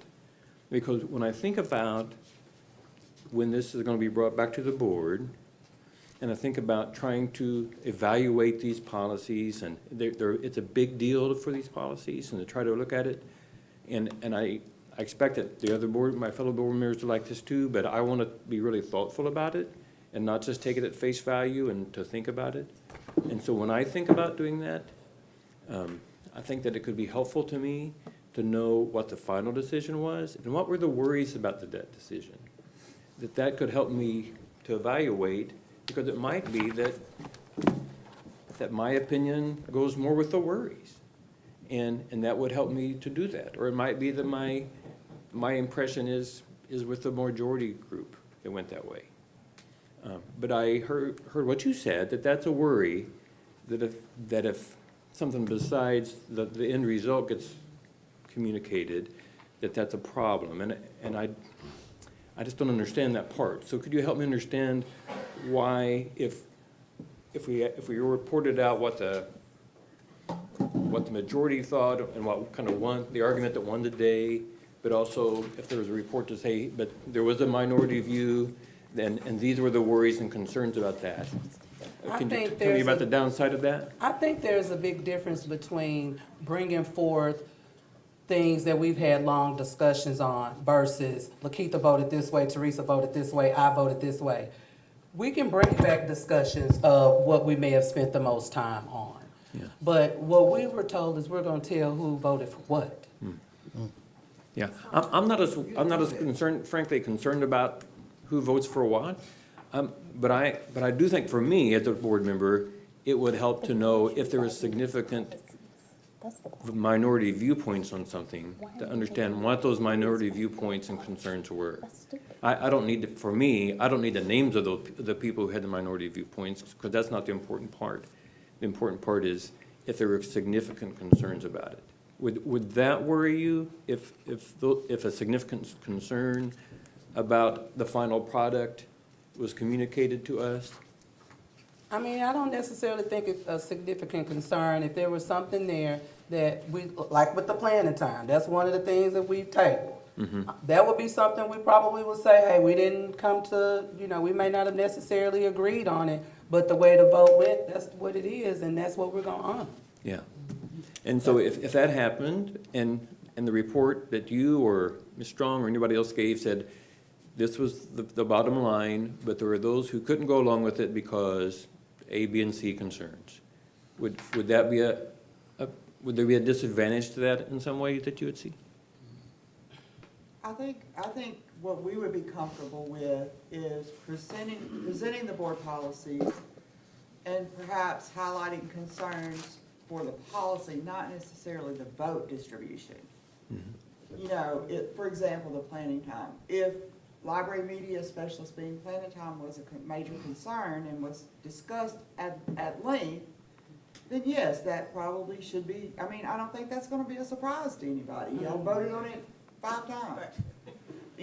But, I don't think that we need to tell you that it was a 4-3 vote or it was a 5-2 vote. I think we present the policy and say, now, here's the policy, but these things were of concern and created great discussion. Yeah, okay.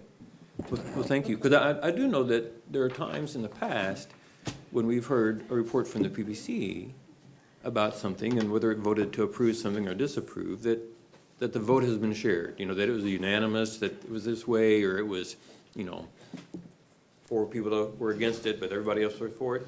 And the names weren't the important part, but showing how strong the view of the group was, did make a difference as far as thinking about it. It may not, it's not the only thing to consider, but it's something to consider.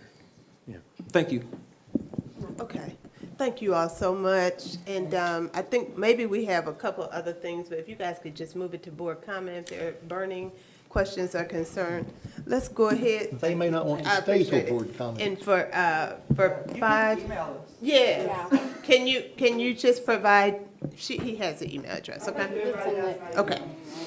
And by the way, my email has been down because I would have loved to have been a part of the mock interviews, but I did not see them because my email was down. Okay.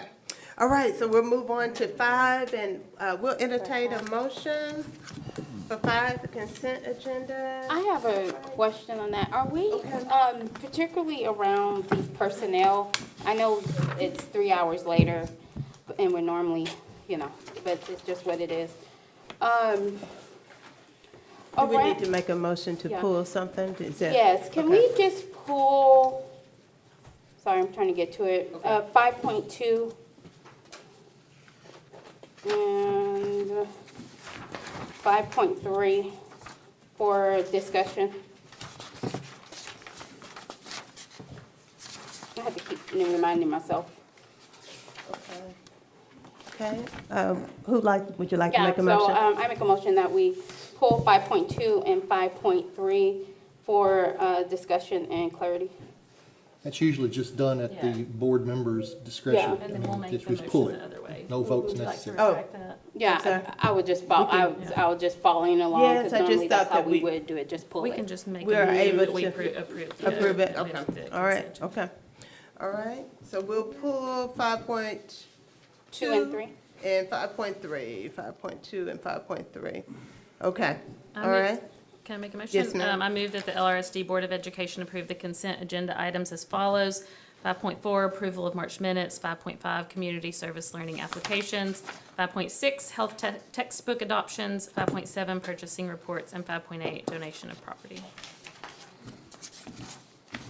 A second? Okay, it's been moved and properly second by Director Strong and Director Mason, that we move that the LRSD Board of Education approve the consent agenda items as follows: approval of March board minutes, community service learning applications, health textbook adoption, purchasing reports, and donation of property. Any question or uncertainty or comments?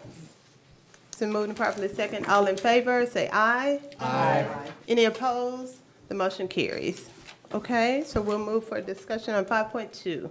Okay, Yes, so, ma'am. so with 5.2 and 5, I'll just put them together. Do we have any, it looked like we had new positions in here, like new FTEs. So my question is, right, if we're in this budget cut, really and honestly, we're in a district reconstruction, we're reorganizing our district, and we're cutting and spending. So why are we adding FTEs? And then, right, if we're cutting them, and I know we're gonna get to it right when we get into these budget cuts, but then we have so many FTEs that have been created, and we haven't, put a freeze on anything. So my question is, how many new FTEs are in this budget? I mean, in this proposal? That's my first question. Good. In terms of the personnel recommendations on 5.2, there is one that is tied to the Department of Culture, Climate, and Wellbeing that's covered in the budget presentation. That's one, and that's the one that Dwayne Clayton. So why are we going to approve that before we even talk about it? And the other, why would we do that? Secondly, we're cutting and we're creating, we're giving new people, other folks duties, we're increasing large salaries, and then we're cutting, I really don't want to single it out. There are a few things I want to single out, but I would do the VIPs because that would have been the theme of the night. We're cutting VIPs.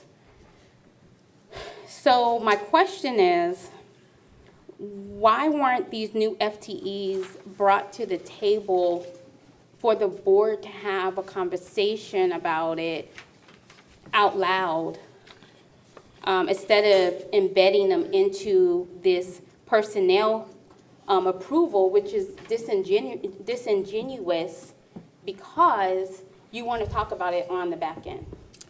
So in hindsight, I would actually agree with you with the position for the The one, Dwayne Clayton, because that's the only position that applies to. I would agree with you. That should have not been included and waited until after we had the discussion, because it is covered in the presentation. Then we should have brought it back afterwards. So I actually agree with that. And the other thing is the principal job at Man. It's a interim, but it starts in July. So why wasn't an announcement gone out for that principal job instead of making it an interim, bringing an outsider into our district? Because at the point in which the decision was made to make that transition, we had already completed the principal interview process. And just as we have done in previous years, when we get to make principal changes at this late in the school year, we typically bring in an interim because there is no time to go through the whole entire process for that. And there was a specific reason for that particular change. So why are you changing, taking school leadership in the middle of the last 6 weeks of the school year instead of letting that leadership just stay in place and not put an interim in from a dated? I then imagine you went into some pool and pulled this person out, or how did the appointment happen? The principal is staying until the end of the school year. This new appointment isn't until the next school year. Okay. It's ambiguity. It's just part of what we all go through every day. And I'm just trying to really navigate it to make sure that things are in line and step. And it just seemed like with some of these, because again, I don't want to go down this list and start picking them out. It just seemed like they're just backwards. And it's embedded, which is what creates distrust, which is why our district continues to be unstable and the morale is low and all of these things. And so, I'm not gonna belabor this because, it just doesn't make a difference to do so. But I just wanted to understand these positions that is being proposed that are new and haven't gone through the process. So can we pull these positions that have not been talked about with these new FTEs? It's only one that's on here. Madam Chair? Yes. With that discussion in mind, I would be glad to make a motion that we approve 5.2 and 5.3 with the exception of the new position that was noted by Ms. Hatter and Dr. Wright. The recommendation, in the recommendations, there are also, in the third round, there's also new positions in there. Okay, it's a motion on the floor. Okay. It's been moved and properly second.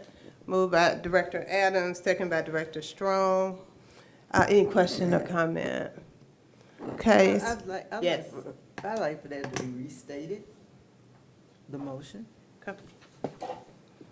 It's been moved and properly second that the 5.2 and 5.3 will be approved with the exception of the one identified individual or position, which is, the position is, what is the name? Oh, wait. Director. Culture, climate, and. Well, he said Dwayne Clayton, and that's on special assignment. So what is the special assignment? Hold on, let's make Because sure that's that normally we have reserved for a certain let's make type. sure that we have the complete motion. 5.2 and 5.3 be approved with the exception of,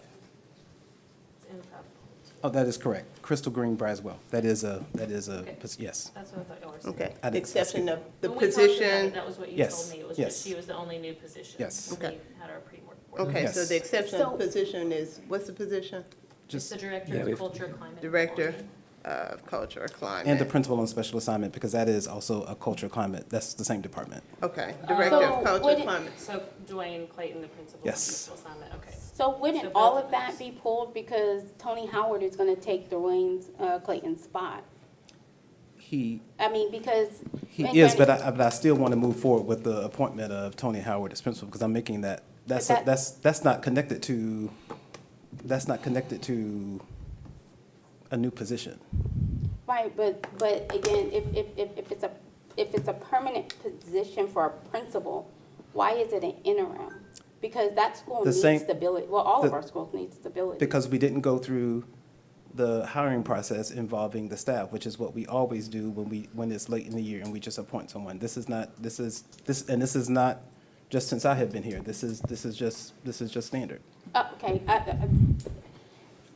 moving beyond that. No, hang on. No, because it's all together Okay. here. Hold on, though. You can motion to move on because the Yeah, votes it's- are here, but my point of saying this is it's very clear and simple. It's really just dealing with your hands on top of the table. And so you didn't have time to talk to all of the board members, and I don't know if this was part of the meeting in the back prior to the meeting when you guys was talking. I just trying to figure out why, if you're going to remove 2 of the 3 positions and they all work together, why would you just not take all of the positions and move them off, which is going to be my motion to add Tony Howard to that, because you still have time to announce that position, to go through the proper process. I mean, I have several emails of just about this from educators and community about going through the process, allowing the staff to have say in it, have the community have say in it, because it's not effective until July 1. So the motion on the floor is 5.2, 5.3 be approved with the exception of the position of Director of Culture and Climate. 1 or 2 positions? 2 positions. It's been moved and properly second. But what All about in- the second position was principal It was special second. assignment. Okay, the second position was the principal on special assignment And interim. and interim. Well, No, No. not the. Not interim. Not the interim. Well, I'm Okay, adding just that. the Give Tammy a 2. chance to amend. Okay, okay, You're So right. I would like a All chance in- to amend okay. your motion. okay. She's asking to amend the motion. Right, for clarity, fairness, and right for the community, as well as community input, teachers and staff input. So at some point, we gotta get past pimping them as far as saying, but then we want you involved, but then you do whatever you want to these children and these teachers without their input. So if we're gonna, so I would like to move to amend your motion to include Tony Howard. I'll second, just so I can talk about it. Okay. That's on the, So that's on the, so now we would need to vote on the amendment. Correct. right. Yes. First, we have discussion to do. Right, I would speak against the amendment. I think that, It's not gonna pass. that I think that it's a proper thing to do as we have done in the past and give plenty of time to choose a permanent principal by going through the process. And so I don't see the need. I think actually, Okay. I view that differently, Ms. Hatter, because I think that to respect the community is to respect doing the process. And if you don't have enough time to do the process, then you don't put somebody in there permanently. You wait until you have enough time to do the process. Okay, so it's been, the motion is to amend the motion. It's been moved and properly second to amend. All in favor? No. You got discussion, he got his shot at discussion. Yes, Let he me has have a it. shot at it. Oh, we need more discussion. Wonderful. Well, you Come on, can't how stop much- discussion. We need, Hold on, Jesus. y'all. Come on, Mr. Rose. I'm not being stubborn just to be No, it's stubborn. I'm okay. being stubborn It's because I have a okay. position that I've been elected It to is- that I'm trying to It is discharge. fine, Mr. Rose, go forward. please. Whereas earlier, when one of these ladies suggested that we were going to rubber stamp the superintendent, I was very vocal and out of turn and said no. And I say that a lot. But I have a great deal of confidence in the superintendent's following of policy in these hiring methods because they carry a lot of law with them. And I think he's probably checked on fairly closely. Now, you may disagree, I didn't, hey, I'm just here. but this is where I do just have, sat through a this is where I do hearing. have confidence in the superintendent. Very good. Okay. I would just say this and be through with it. We hear often about how decisions are made and we're told there is a process, and then we find out there is no process. We hear it through personnel hearings. we see it as it skirts the line. We see it in so many different ways. And so right as your confidence may be strong, mine's is not as strong.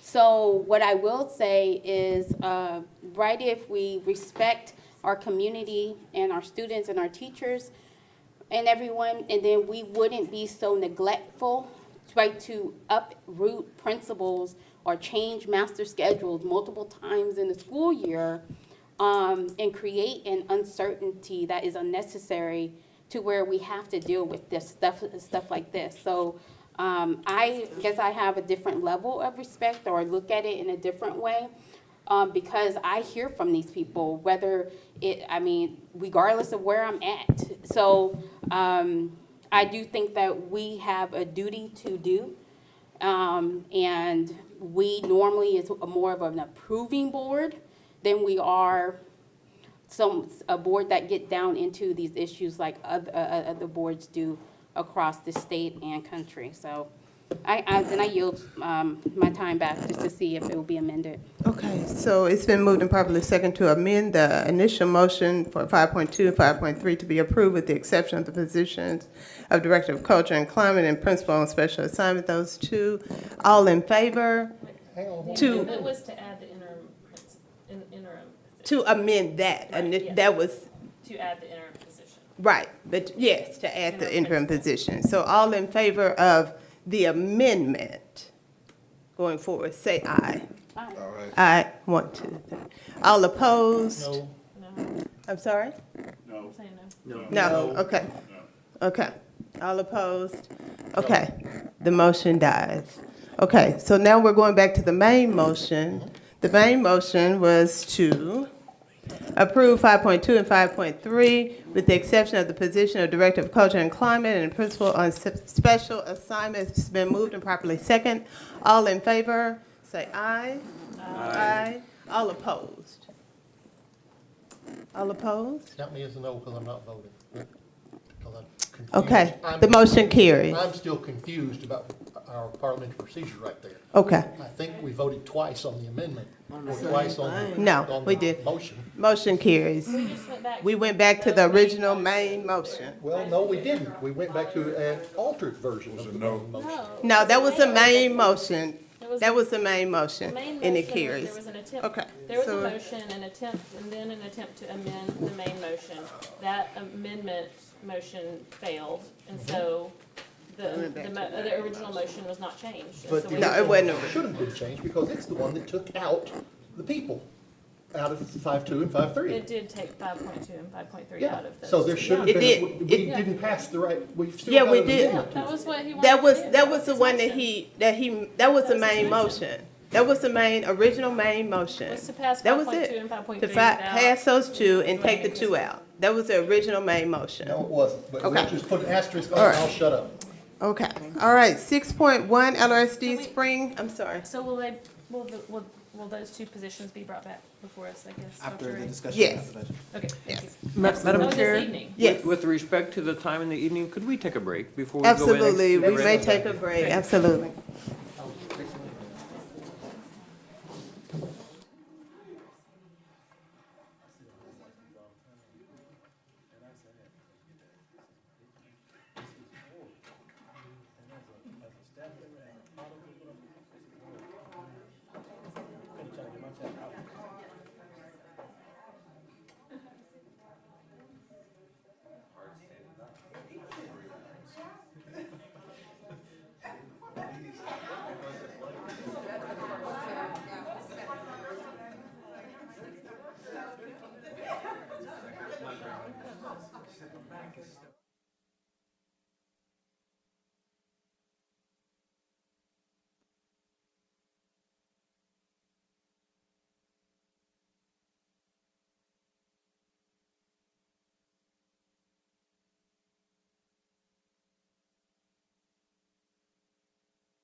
Hour, so we're going to set 10 o'clock p.m. as our time of departure. 10 p.m. Yes? Yes? I'm sorry? Okay. Okay. So we can, so I'd like to move that we will, I'm sorry? Okay, well, somebody else. I mean, like, you're able to make a motion. I can make a motion. I can make Go one. ahead. Yeah. I move that our time of, that we complete all of our agenda, well, it's a business meeting by 10 o'clock p.m.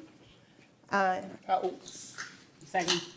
It's been moved and properly second that we end the meeting at 10 o'clock p.m. Questions and comments? You Yes. just said two different things. You said we will conclude all our business agenda at 10, or We will we'll end quit the at meeting.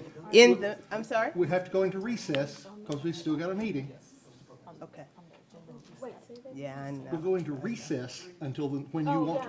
We're not going to adjourn. We're going to go into recess. I'm sorry, we will adjourn. No. We'll go into recess because we've got meetings still to go. So we recess to reconvene at whatever date you pick. Oh, you're just saying as a matter of a continuum. Sure. Yeah, we have to do it. You can't adjourn. Yes, that's We have fine. to recess. So when we adjourn at the close of this meeting, we're still, is that essentially what you're saying?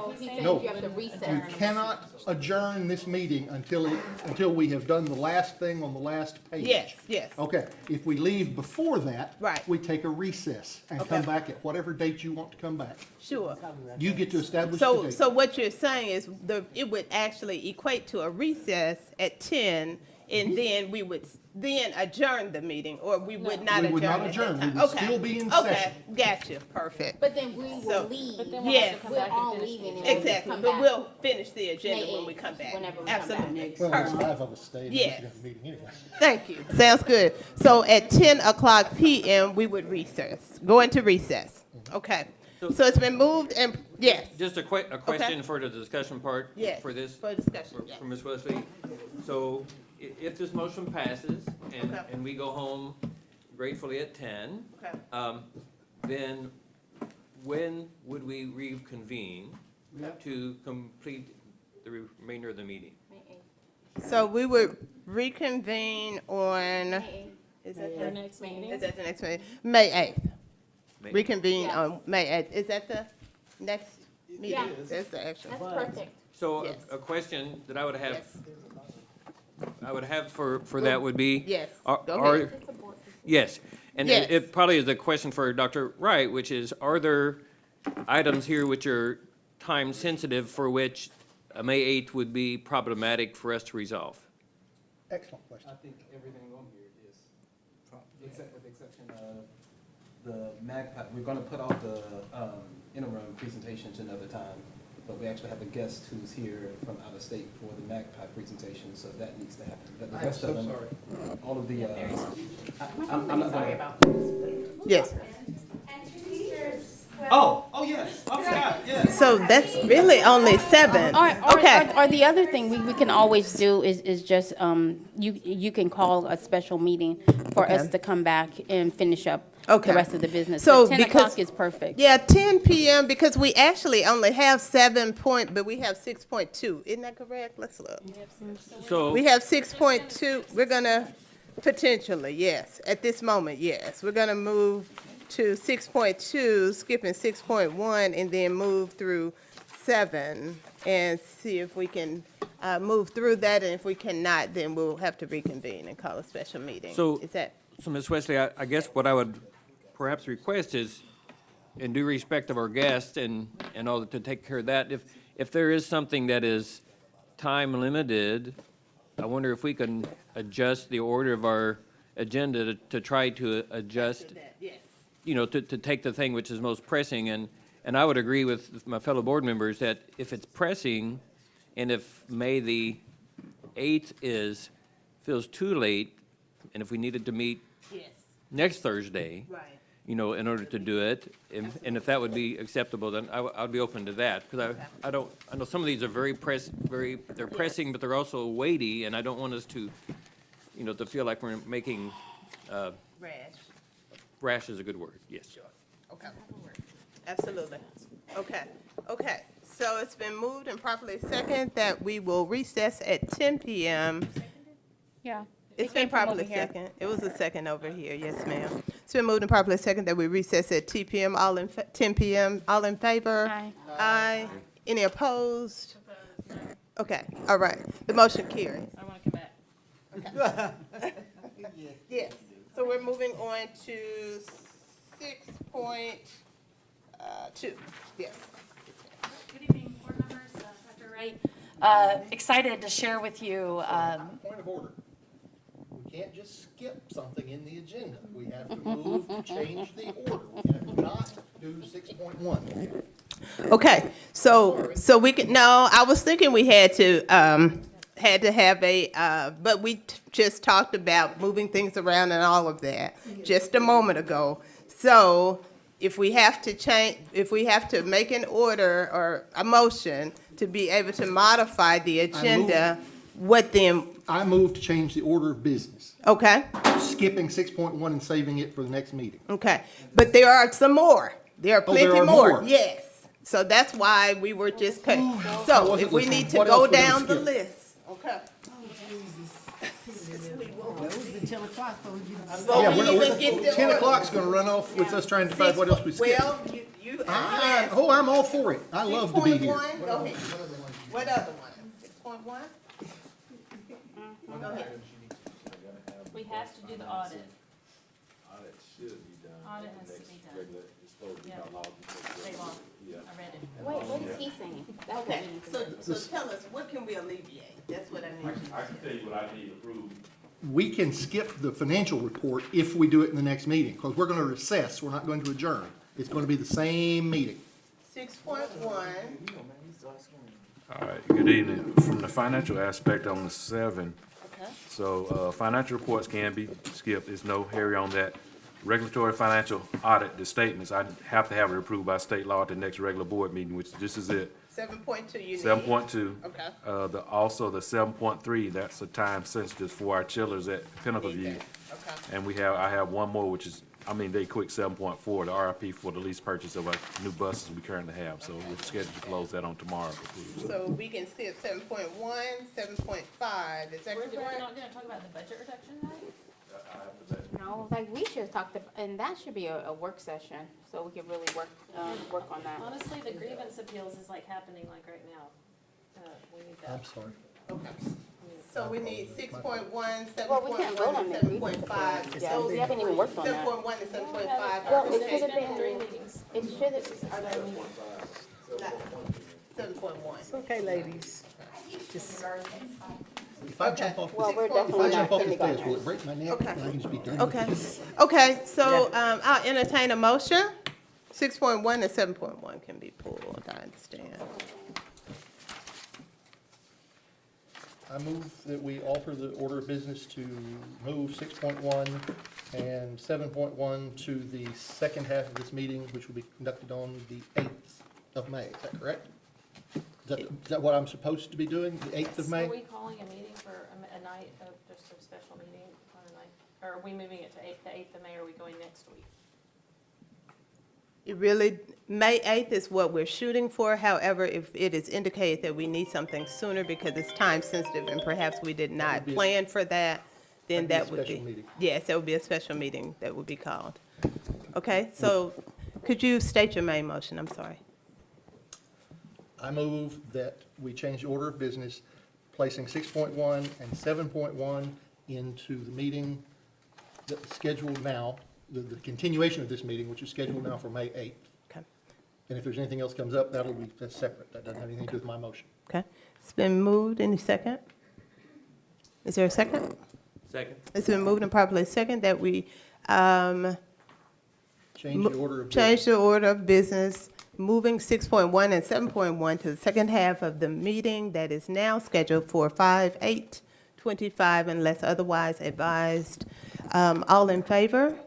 Say aye. Aye. Any opposed? Okay, the motion carries. Okay, Sorry. that's fine. We're gonna jump in and we'll hopefully make the next 10 minutes super impactful and quick and to the point. did feel like it was really important for you all to know that we've been engaged in a pilot. As we think about programming for literacy, you all know we've had many, many conversations about the most intentional use of our kids' time. And so this year we had the opportunity to do a pilot with what's called Magpie Literacy. So we have 11 schools, with kindergarten classrooms, about 600 students that have been engaged in the pilot since October. When we're making decisions about how we're spending our students' time, we want to make sure that we have a chance to intentionally pilot something, track and look at data, and that's what we're going to share with you tonight. So we do have a kindergarten teacher who's been doing it so that you can ask her questions, get her perspective, Ms. Petros, so thank you for being here. And then I also just want to introduce the founder, Miss Rebecca Kokler of Magpie. And just a quick intro for her. She's a former middle school teacher. So, as a former middle school teacher myself, that to me right away was something that we could connect around. But I think even bigger than that, she's been a district leader, a school leader, a district leader, and even was a state leader for the state of Louisiana. And if you follow things that happened in Louisiana, they did some pretty groundbreaking work around curriculum and assessments. And it was the work that Rebecca led with her team there. And so to say she is an expert is an understatement. And we've been just really excited to get to do this partnership and pilot with the organization that she has founded, Magpie. So I'm going to turn it over, let you hear from her a little bit about it, and then we'll look at data and hear from our people. Great, thank you so much for having me. Hopefully we'll, again, keep this to the point and short, but also talking about reading is always interesting and exciting, I think. Thank you so much. Little Rock has been an incredible partner to us, and I started this work out of a lot of frustration leading work in Louisiana. Louisiana is the fastest growing state in the country, which I'm very proud of. Our fourth grade results are in reading in particular, are really one of the only states in the country that have shown growth over the last 10 years, and we've shown a lot of growth. And our 8th grade reading results did not show as much growth as I would have wanted. And so I spent the last 5 years researching with researchers why that's happening and trying to turn that research into better products. I felt like the products I was getting were not serving me in Louisiana, and they were not serving, most importantly, our kids and ensuring that all of our kids were leaving our system ready to read. So we at Magpie Literacy we've worked with researchers, we've turned that research into meaningful tools, and importantly, we've worked with educators and students all across the country to make sure that we're really building tools for the students who are using them as well. We partner with Stanford.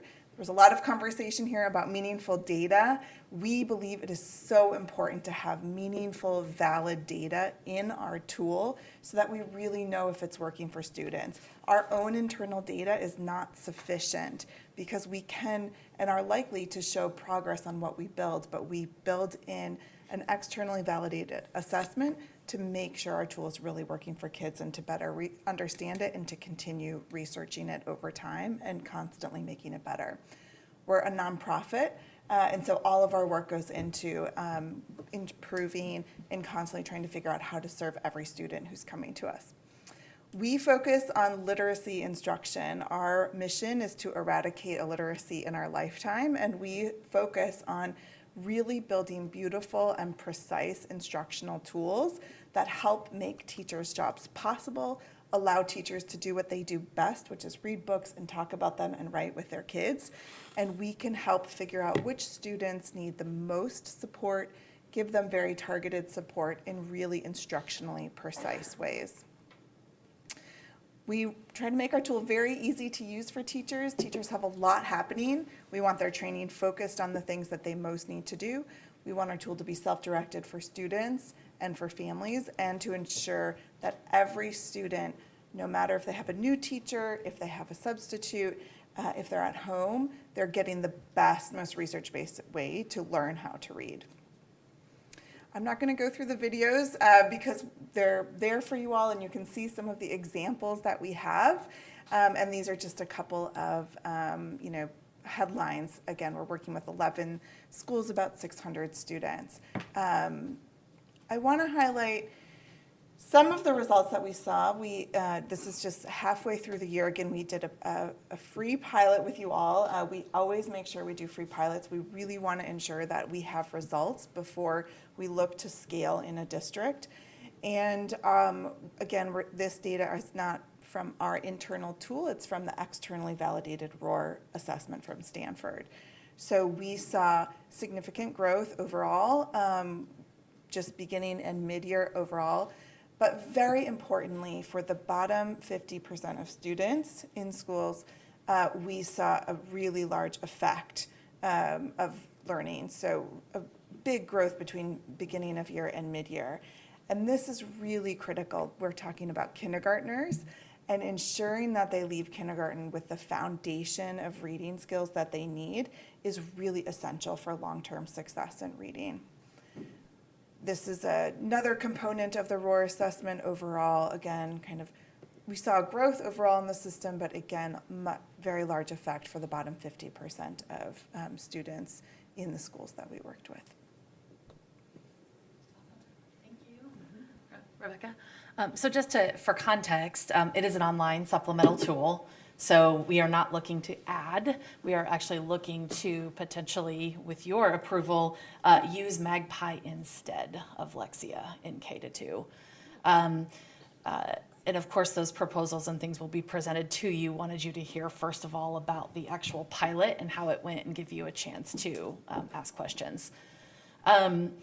As Magpie is growing and building out tools in upper grades, we have talked a lot as a district about early literacy and are very excited about the progress that we're seeing and now ready to look at how are we also thinking about how our kids in 3rd through 5th grade and even middle school are doing some multisyllabic decoding, which we don't really have a very structured and intentional approach to right now. And so in addition to piloting in K-2, we would really love to, in addition to adopting in K-2, we also want to continue sort of piloting in 3-5 some of the heavier foundational skills that kids should really still be working on in those grades that we actually don't have a structured solution for at this time. So I'm gonna end there. I'm gonna give Ms. Petros a minute just to give you her perspective as a teacher who's done it, and then we'll answer questions. Hi, thank you for allowing us to come and speak with you tonight. I have one of my team members, Rebecca Leary. She is the other third of the kinder crew that has been piloting this program. Anna Mitchell is the other kindergarten teacher who has been doing this with us, and she is very, very, very 9 months pregnant. And so we sent her home and said, you stay there, and so she is watching, so hi, Anna. We have been very blessed to be able to use Magpie in our school. We are all at Gibbs International Studies Magnet School, and we have 3 classes that are using the program now. We have all been using Lexia as well, so we've been kind of toggling back and forth between the 2 platforms so that we could get a good idea of what we liked about one and that maybe the other didn't have.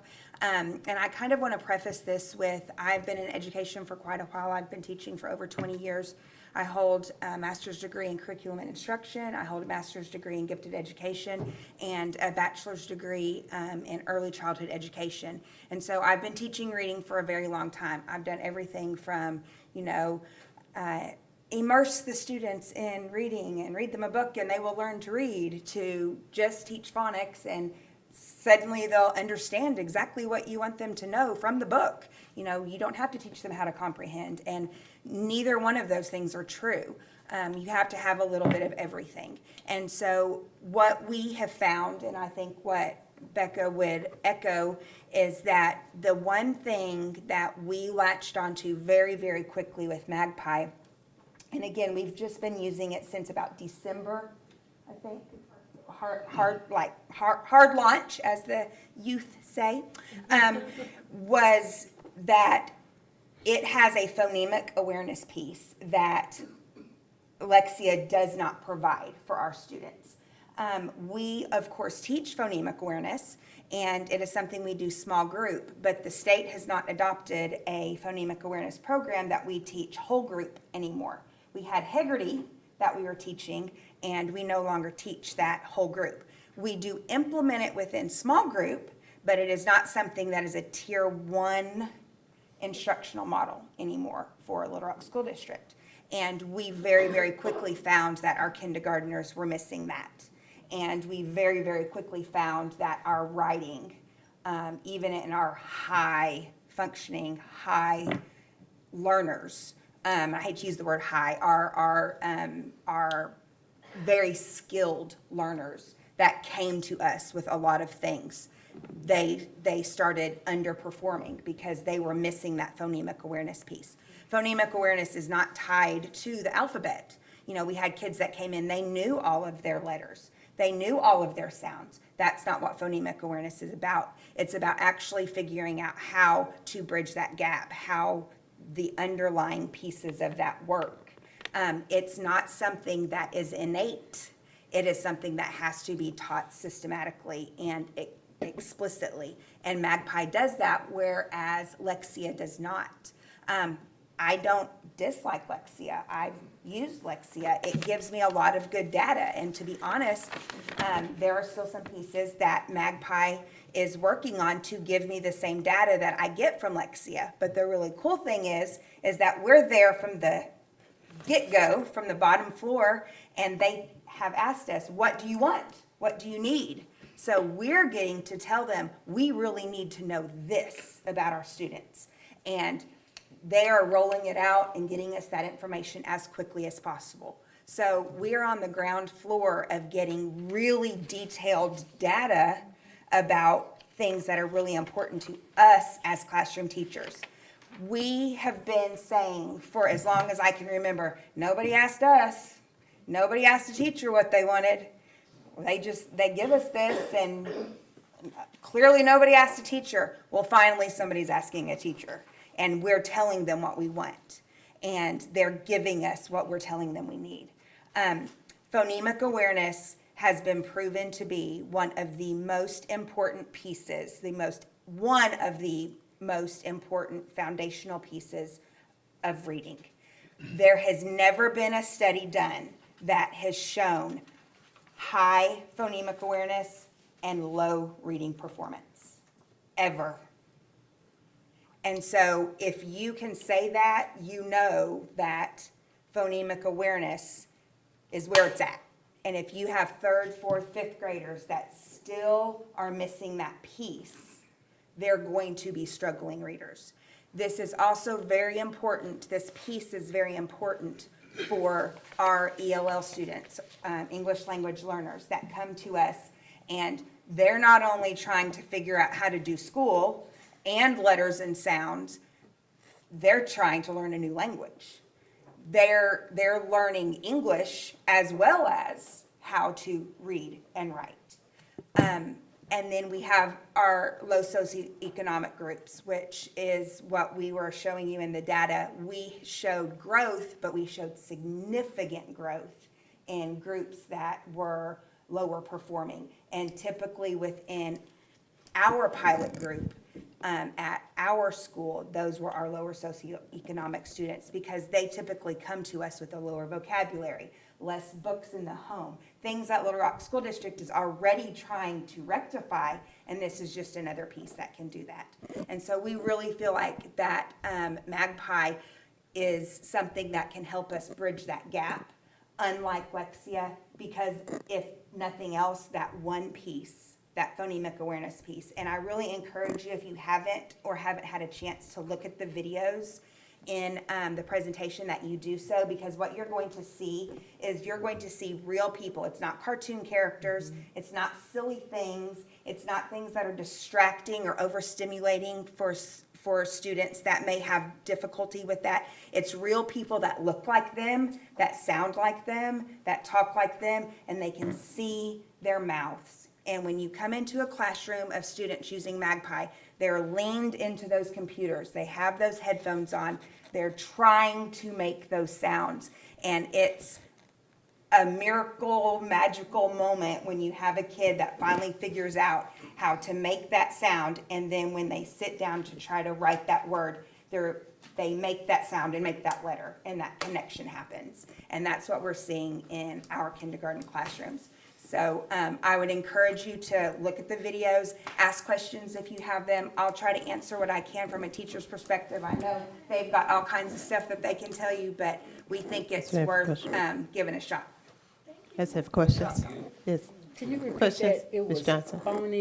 Phonemic awareness, PA skills is what you'll hear it called. Questions? Yes, Rose. How's this going to interface with the new Aubrey desktops or dashboard stuff? Will Aubrey be able to pull data from Magpie? Well, great question.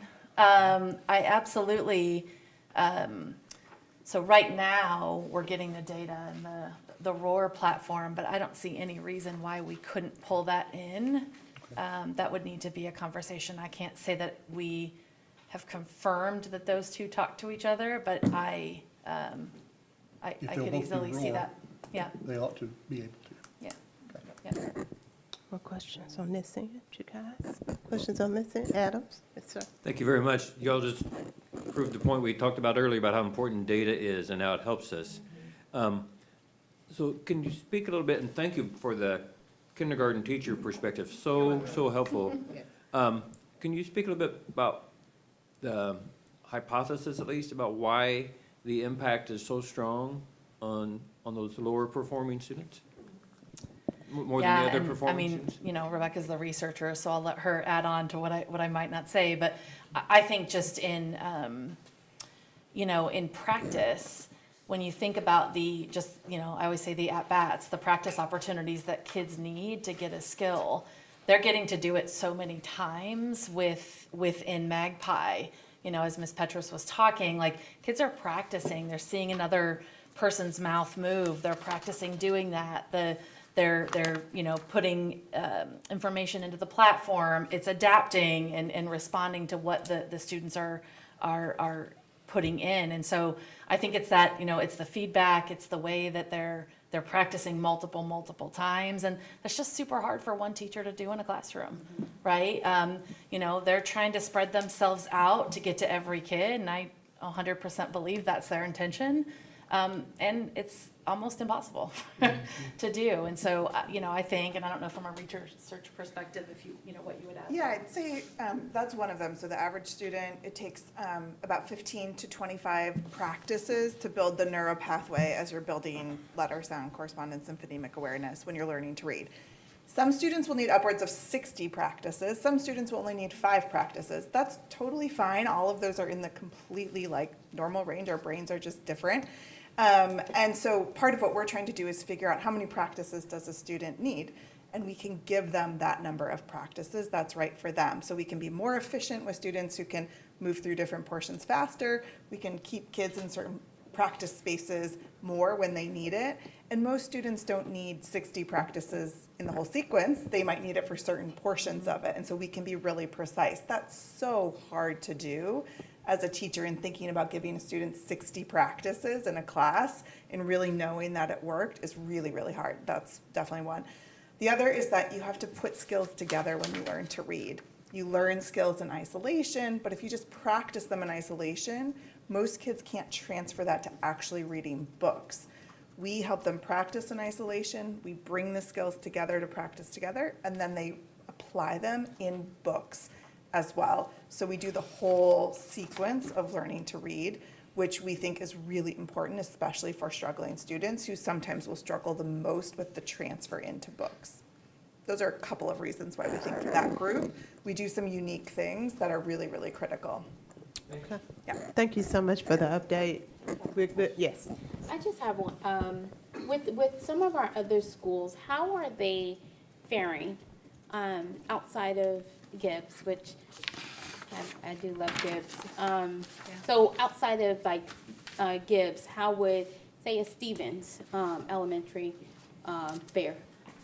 So the data you looked at was the total group of all 11 schools, and don't make me misquote. Did I put them? Data, which the beginning. Yeah, so that was beginning of the year to okay. mid-year. I think it was like a total of 11 weeks Mhm. of the pilot. So Director Hatter, that was all 11 schools that I listed. That was the sum of all of their data, Okay. wasn't just Gibbs.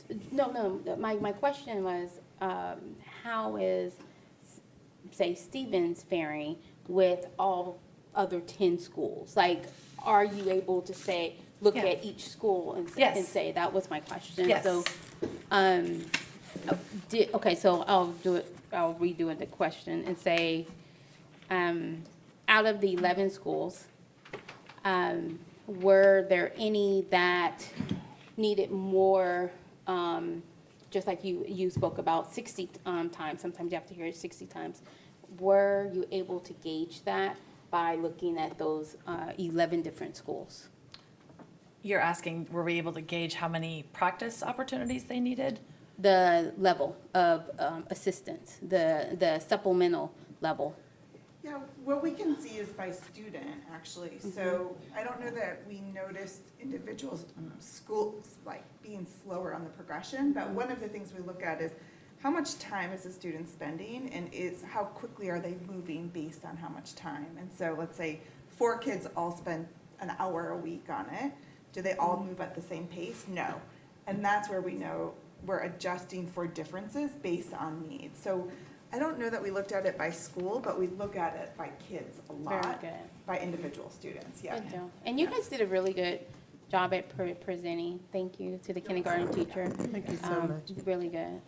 Okay, I think we're ready to move to finance, unless we have anything Thank you, else. guys. Thank you guys so much. So sweet, yay. Very easy to understand, Jim. Yeah. Uh-oh, here comes Mr. Bailey, big money. Always easy to understand too. We ain't got Big money. Y'all have a time limit on my. You got 3 agenda items I see minutes. there. 3 minutes. Move some stuff around real quick. Most of my agenda items won't take very long at all, I don't think, here.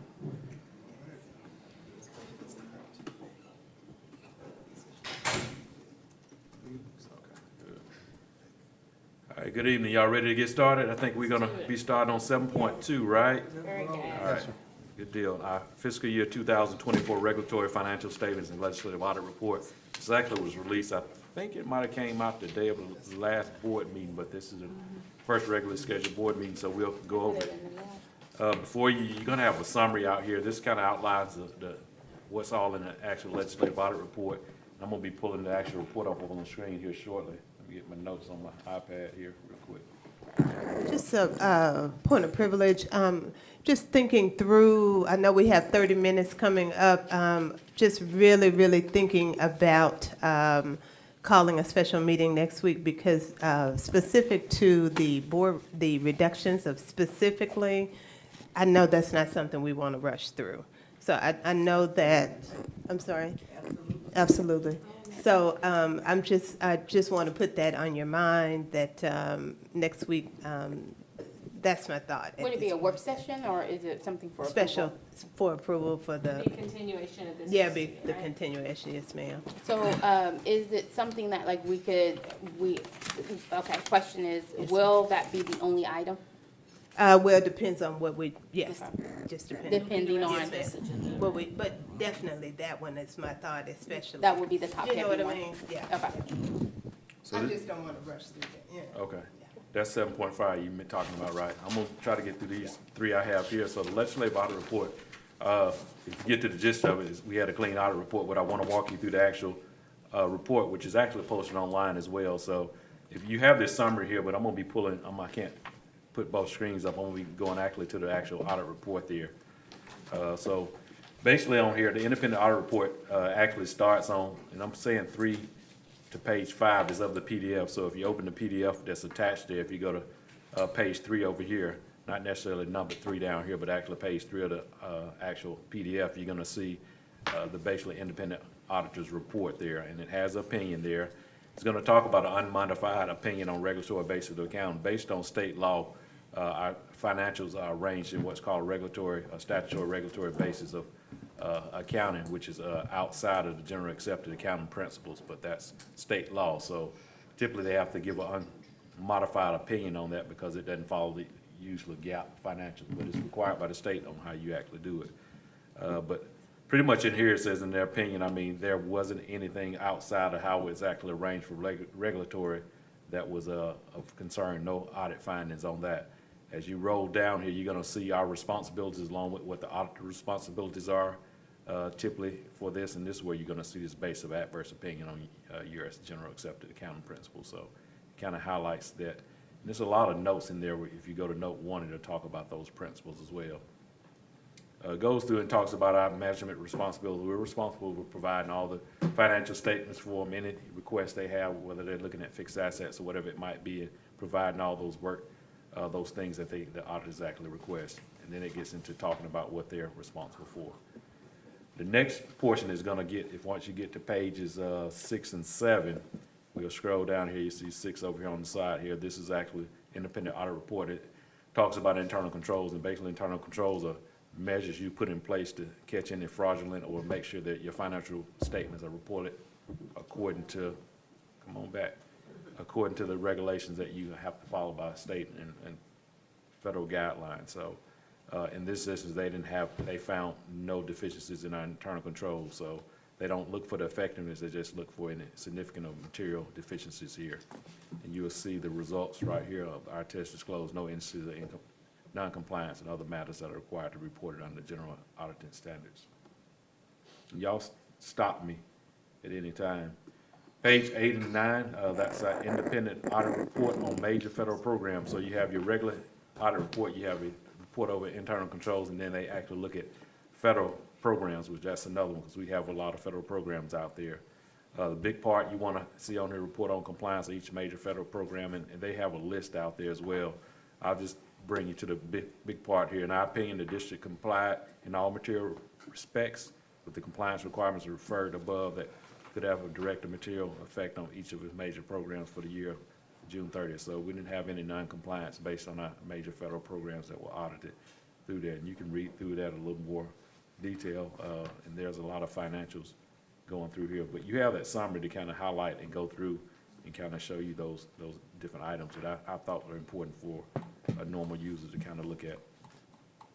Once we get to page 10, it's basically our balance sheet showing our assets versus any liabilities we have out there, and it breaks it up into different funds, our general fund, our special revenue funds, which are typically either some are federal or state categorical funds. We have other aggregate and our fiduciary, typically like our bond funds and some other fiduciary activity funds more so. Questions so far? Questions? Okay. As we go down to the next 11 through 13 is our statement of revenues and expenditures and changes in fund balances. It's going to show you revenues coming in those different categories. You're going to have total revenues, and you're going to see all the expenditures over that given year that they actually looked through and audited. Transfers, of course, and you're going to have changes in fund balances throughout that period of time as well. If you keep scrolling down to 13, you're going to have a little more breakout of the same thing that you just saw on a kind of roll-up basis. It's going to show budget versus actual as well. Can I ask you a quick question? Yes, What is ma'am. the huge drop in the fund balance from July 1 to June 30th on page 9? Well, it's page 11 of the PDF. Okay.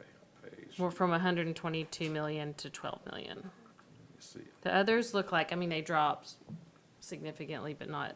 Let me look at the fund where you were looking at here. It's the very bottom row on page, it's 9 of the document. There you go, yeah. Yeah, so you're looking at, so over there, we actually, we had a lot of capital improvement funds as well, so. Okay, so it was all the bond stuff. Mhm. Okay, Yeah.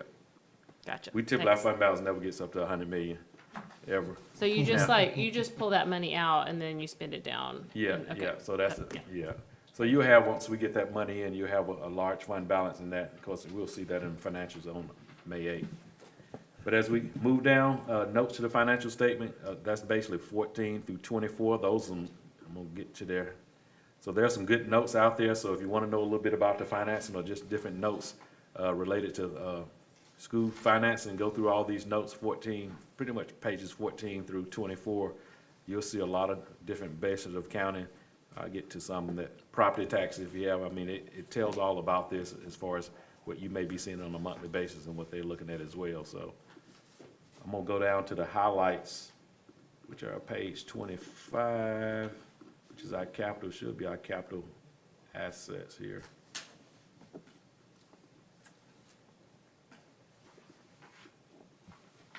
So it just shows our basically our assets out there. We have construction in progress and in undepreciable capital assets we still have remaining. So our net capital assets about almost $500 million that we have on books. So as we go down further, the next page talks about our federal reward schedule. So this shows you all our federal money we actually get in these different categories. We have a lot of different federal programs that we rely on to run the district. So you can roll down and you can see the total federal expenditures across here. Down to the bottom, we'll keep going, there's a couple pages here. You'll come up to a total of $60 million in that last fiscal year. You have some notes related to those as well. And then we get to our audit findings on page 28 and 29, which you typically want to see most of these things check no. So when you go through here and it talks about internal control over financial reporting material, weakness identified, significant deficiency identified, don't want to see a yes over here. We always want to see a no over here. So in the past, we've had some in the past, just depending on some thefts or something we might have found internally, but we have all no's over here, so that's all good. We're still good so far. Hopefully we'll be good on this page. Have y'all looked at it already? So this is one of the great things you always want to look at, this page 29 here, when you look at financial statement findings. There were no findings in the prior audit, no findings in the prior audit of that, no findings right now, so. Big bucks. No, we have we have to depend, I presented a class today, we talk about a lot of stuff with our Association of School Business Officials, but no one person can do this alone, so we have basically 40 governments here with 40 schools, so you're depending on a lot of people out there, so we try to make sure we have the appropriate training in place and oversight and policies that you all approve to help us with this, so. But you'll see some 5-year comparison, but that's basically your audit that's out there. 32 pages, so it's already posted on the website. You can go back and look at probably 10 years or more of an audit out there. And you do have to approve this and take action on there. And let me make sure. I did it in 9 minutes, I believe. But do you have any questions? Yes, questions. Not many questions to ask on a clean audit. Yeah, absolutely. Chair will entertain a motion.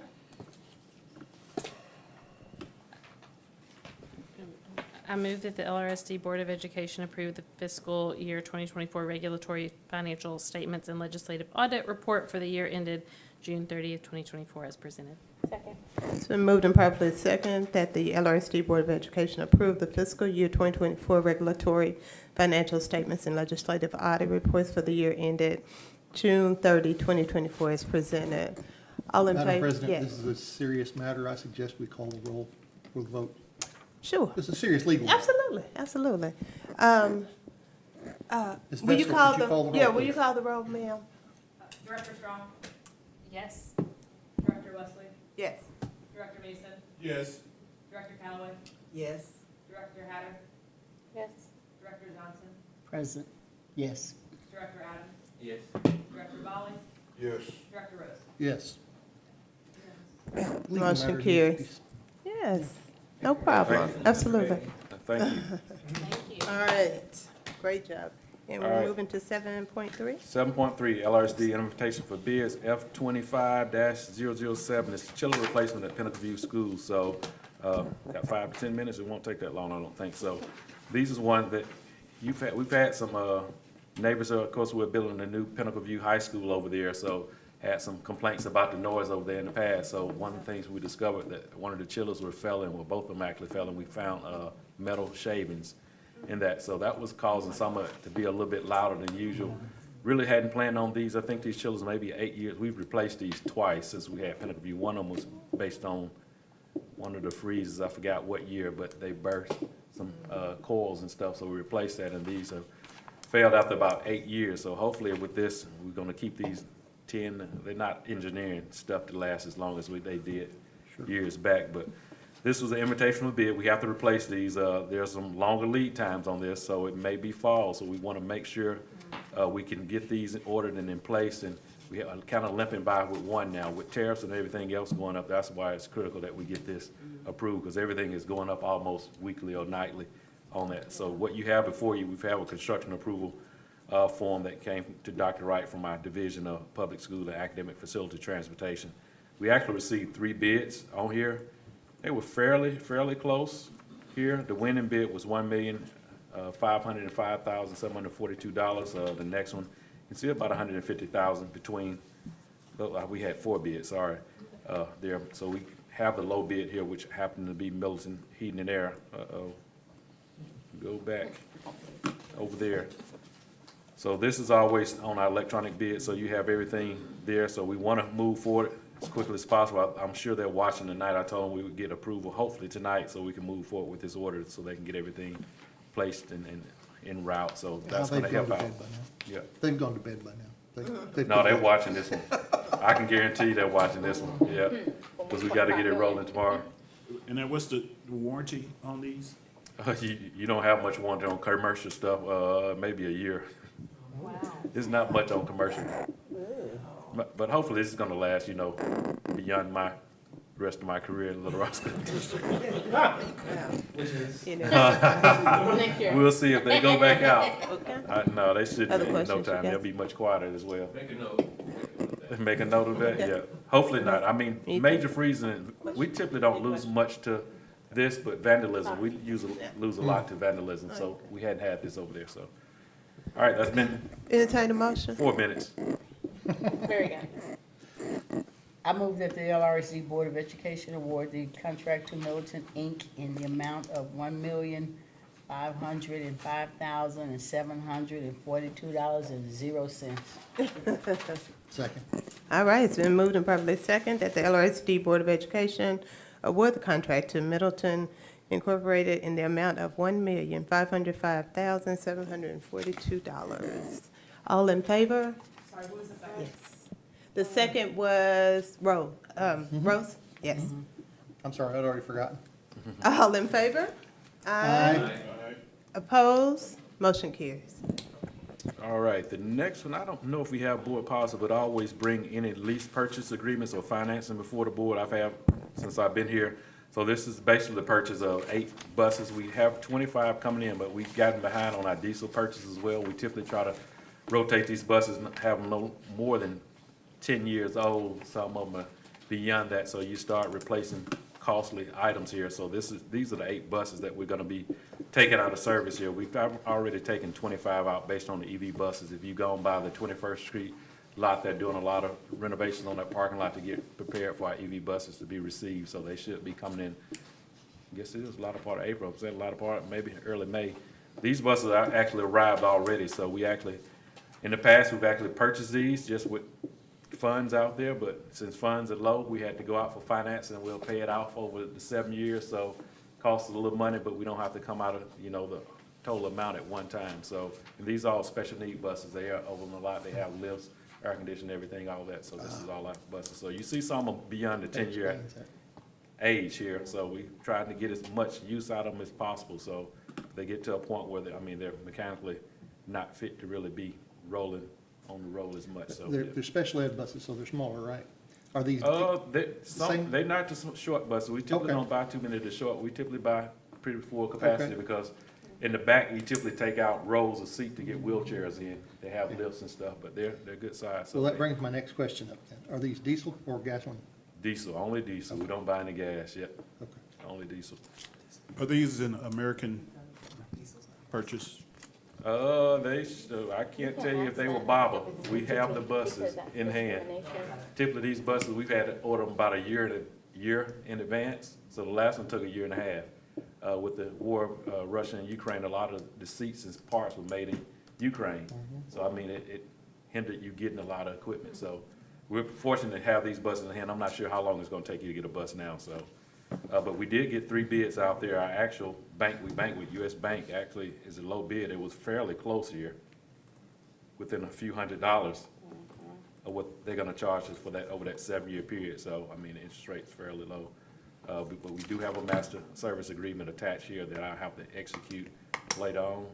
And I think what I'm asking on here, I'm sorry I didn't put this fiscal impact. I guess I missed that, but it's gonna be paid out of operation funds. So typically we'd have made the full purchase out of operation, but we'll make these annual payments from operation. And basically, I'm asking you to authorize me to execute associated documents to close this out, and we'll have those buses on the road.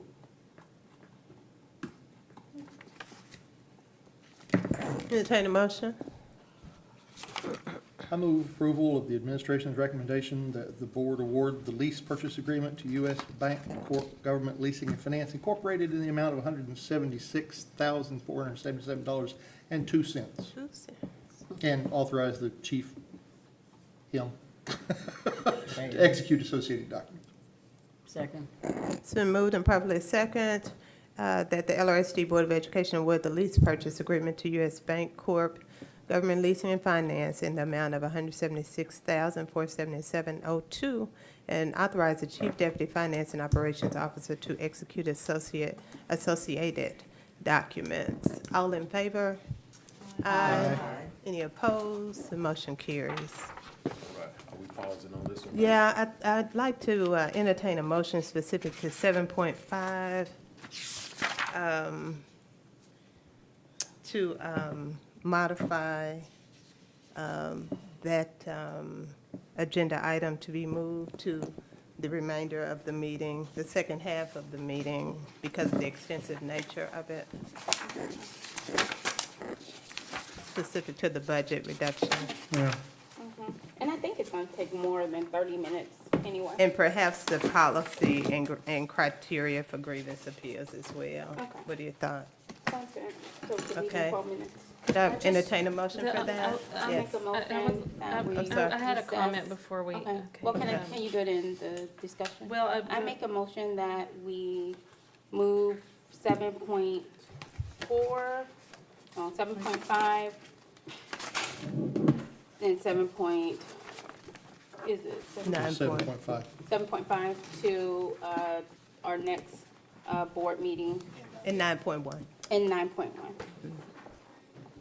Is there a second? We don't have to move 9.1. What is 9.1? We'll recess tonight, and when we resume, we'll be at 9.1, unless y'all want to move these other things that we moved to after 9.1, or before 9.1. Where, I thought we were moving these to come back for. oh, special after- meeting. Special meeting. Okay, I withdraw what I said, forget it. Pause, so what Yes. day will that special meeting be if it's not on the 8th? We hadn't, yeah, if it's Okay. not on the 8th, we have not decided at this point. I mean, I can't, I work at that. I don't think we said that. Maybe some people mentioned it. I wasn't part of that. Somebody said Thursday. Is it, Yes. are you guys open to the 1st? No. Okay. Everybody else is. Anybody else open to the 1st? That's Yeah, fine. sure, the Yeah, Is the that's first is first, fine. is the first The 8th okay? is fine. I Is the don't- first, The first is fine. is it on this end? Okay. Okay, so yes. Can I run The 9.1 first. then? Can I do 9.1 then, since I won't be able to be here when we talk Well, about it? I don't think we have enough time, honey. Okay. Okay, I'll entertain a motion. I did the motion. I've gotten Okay. confused about what it is. I'm waiting for a second, I believe. Oh, Second. Okay, it's been moved and properly second that we modify the remaining portion, I'm sorry. Yeah, we know that, but that's separate. Yeah. Because that's on the 28th, we're talking about the first. It was just a reminder.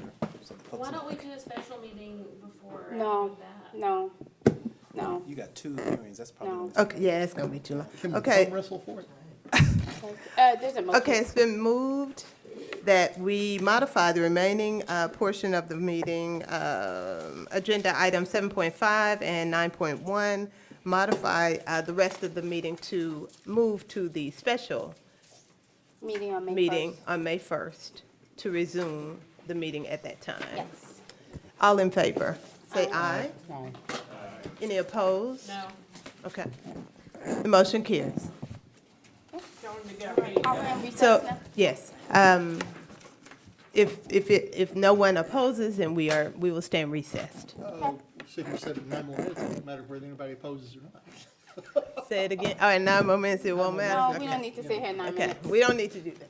Okay. So I have no idea, when are we meeting? Are we meeting on May the 1st, May May 1st. 1st. Just a reminder, we do have a hearing on Monday as well. We do have a hearing on Monday. I'm sure you'll receive Dr. Pinnock. It's coming Monday. Yes. We had already signed up for it. Information on that. A reminder. Thank you guys so much. Thank you. You. Thank you. Good job.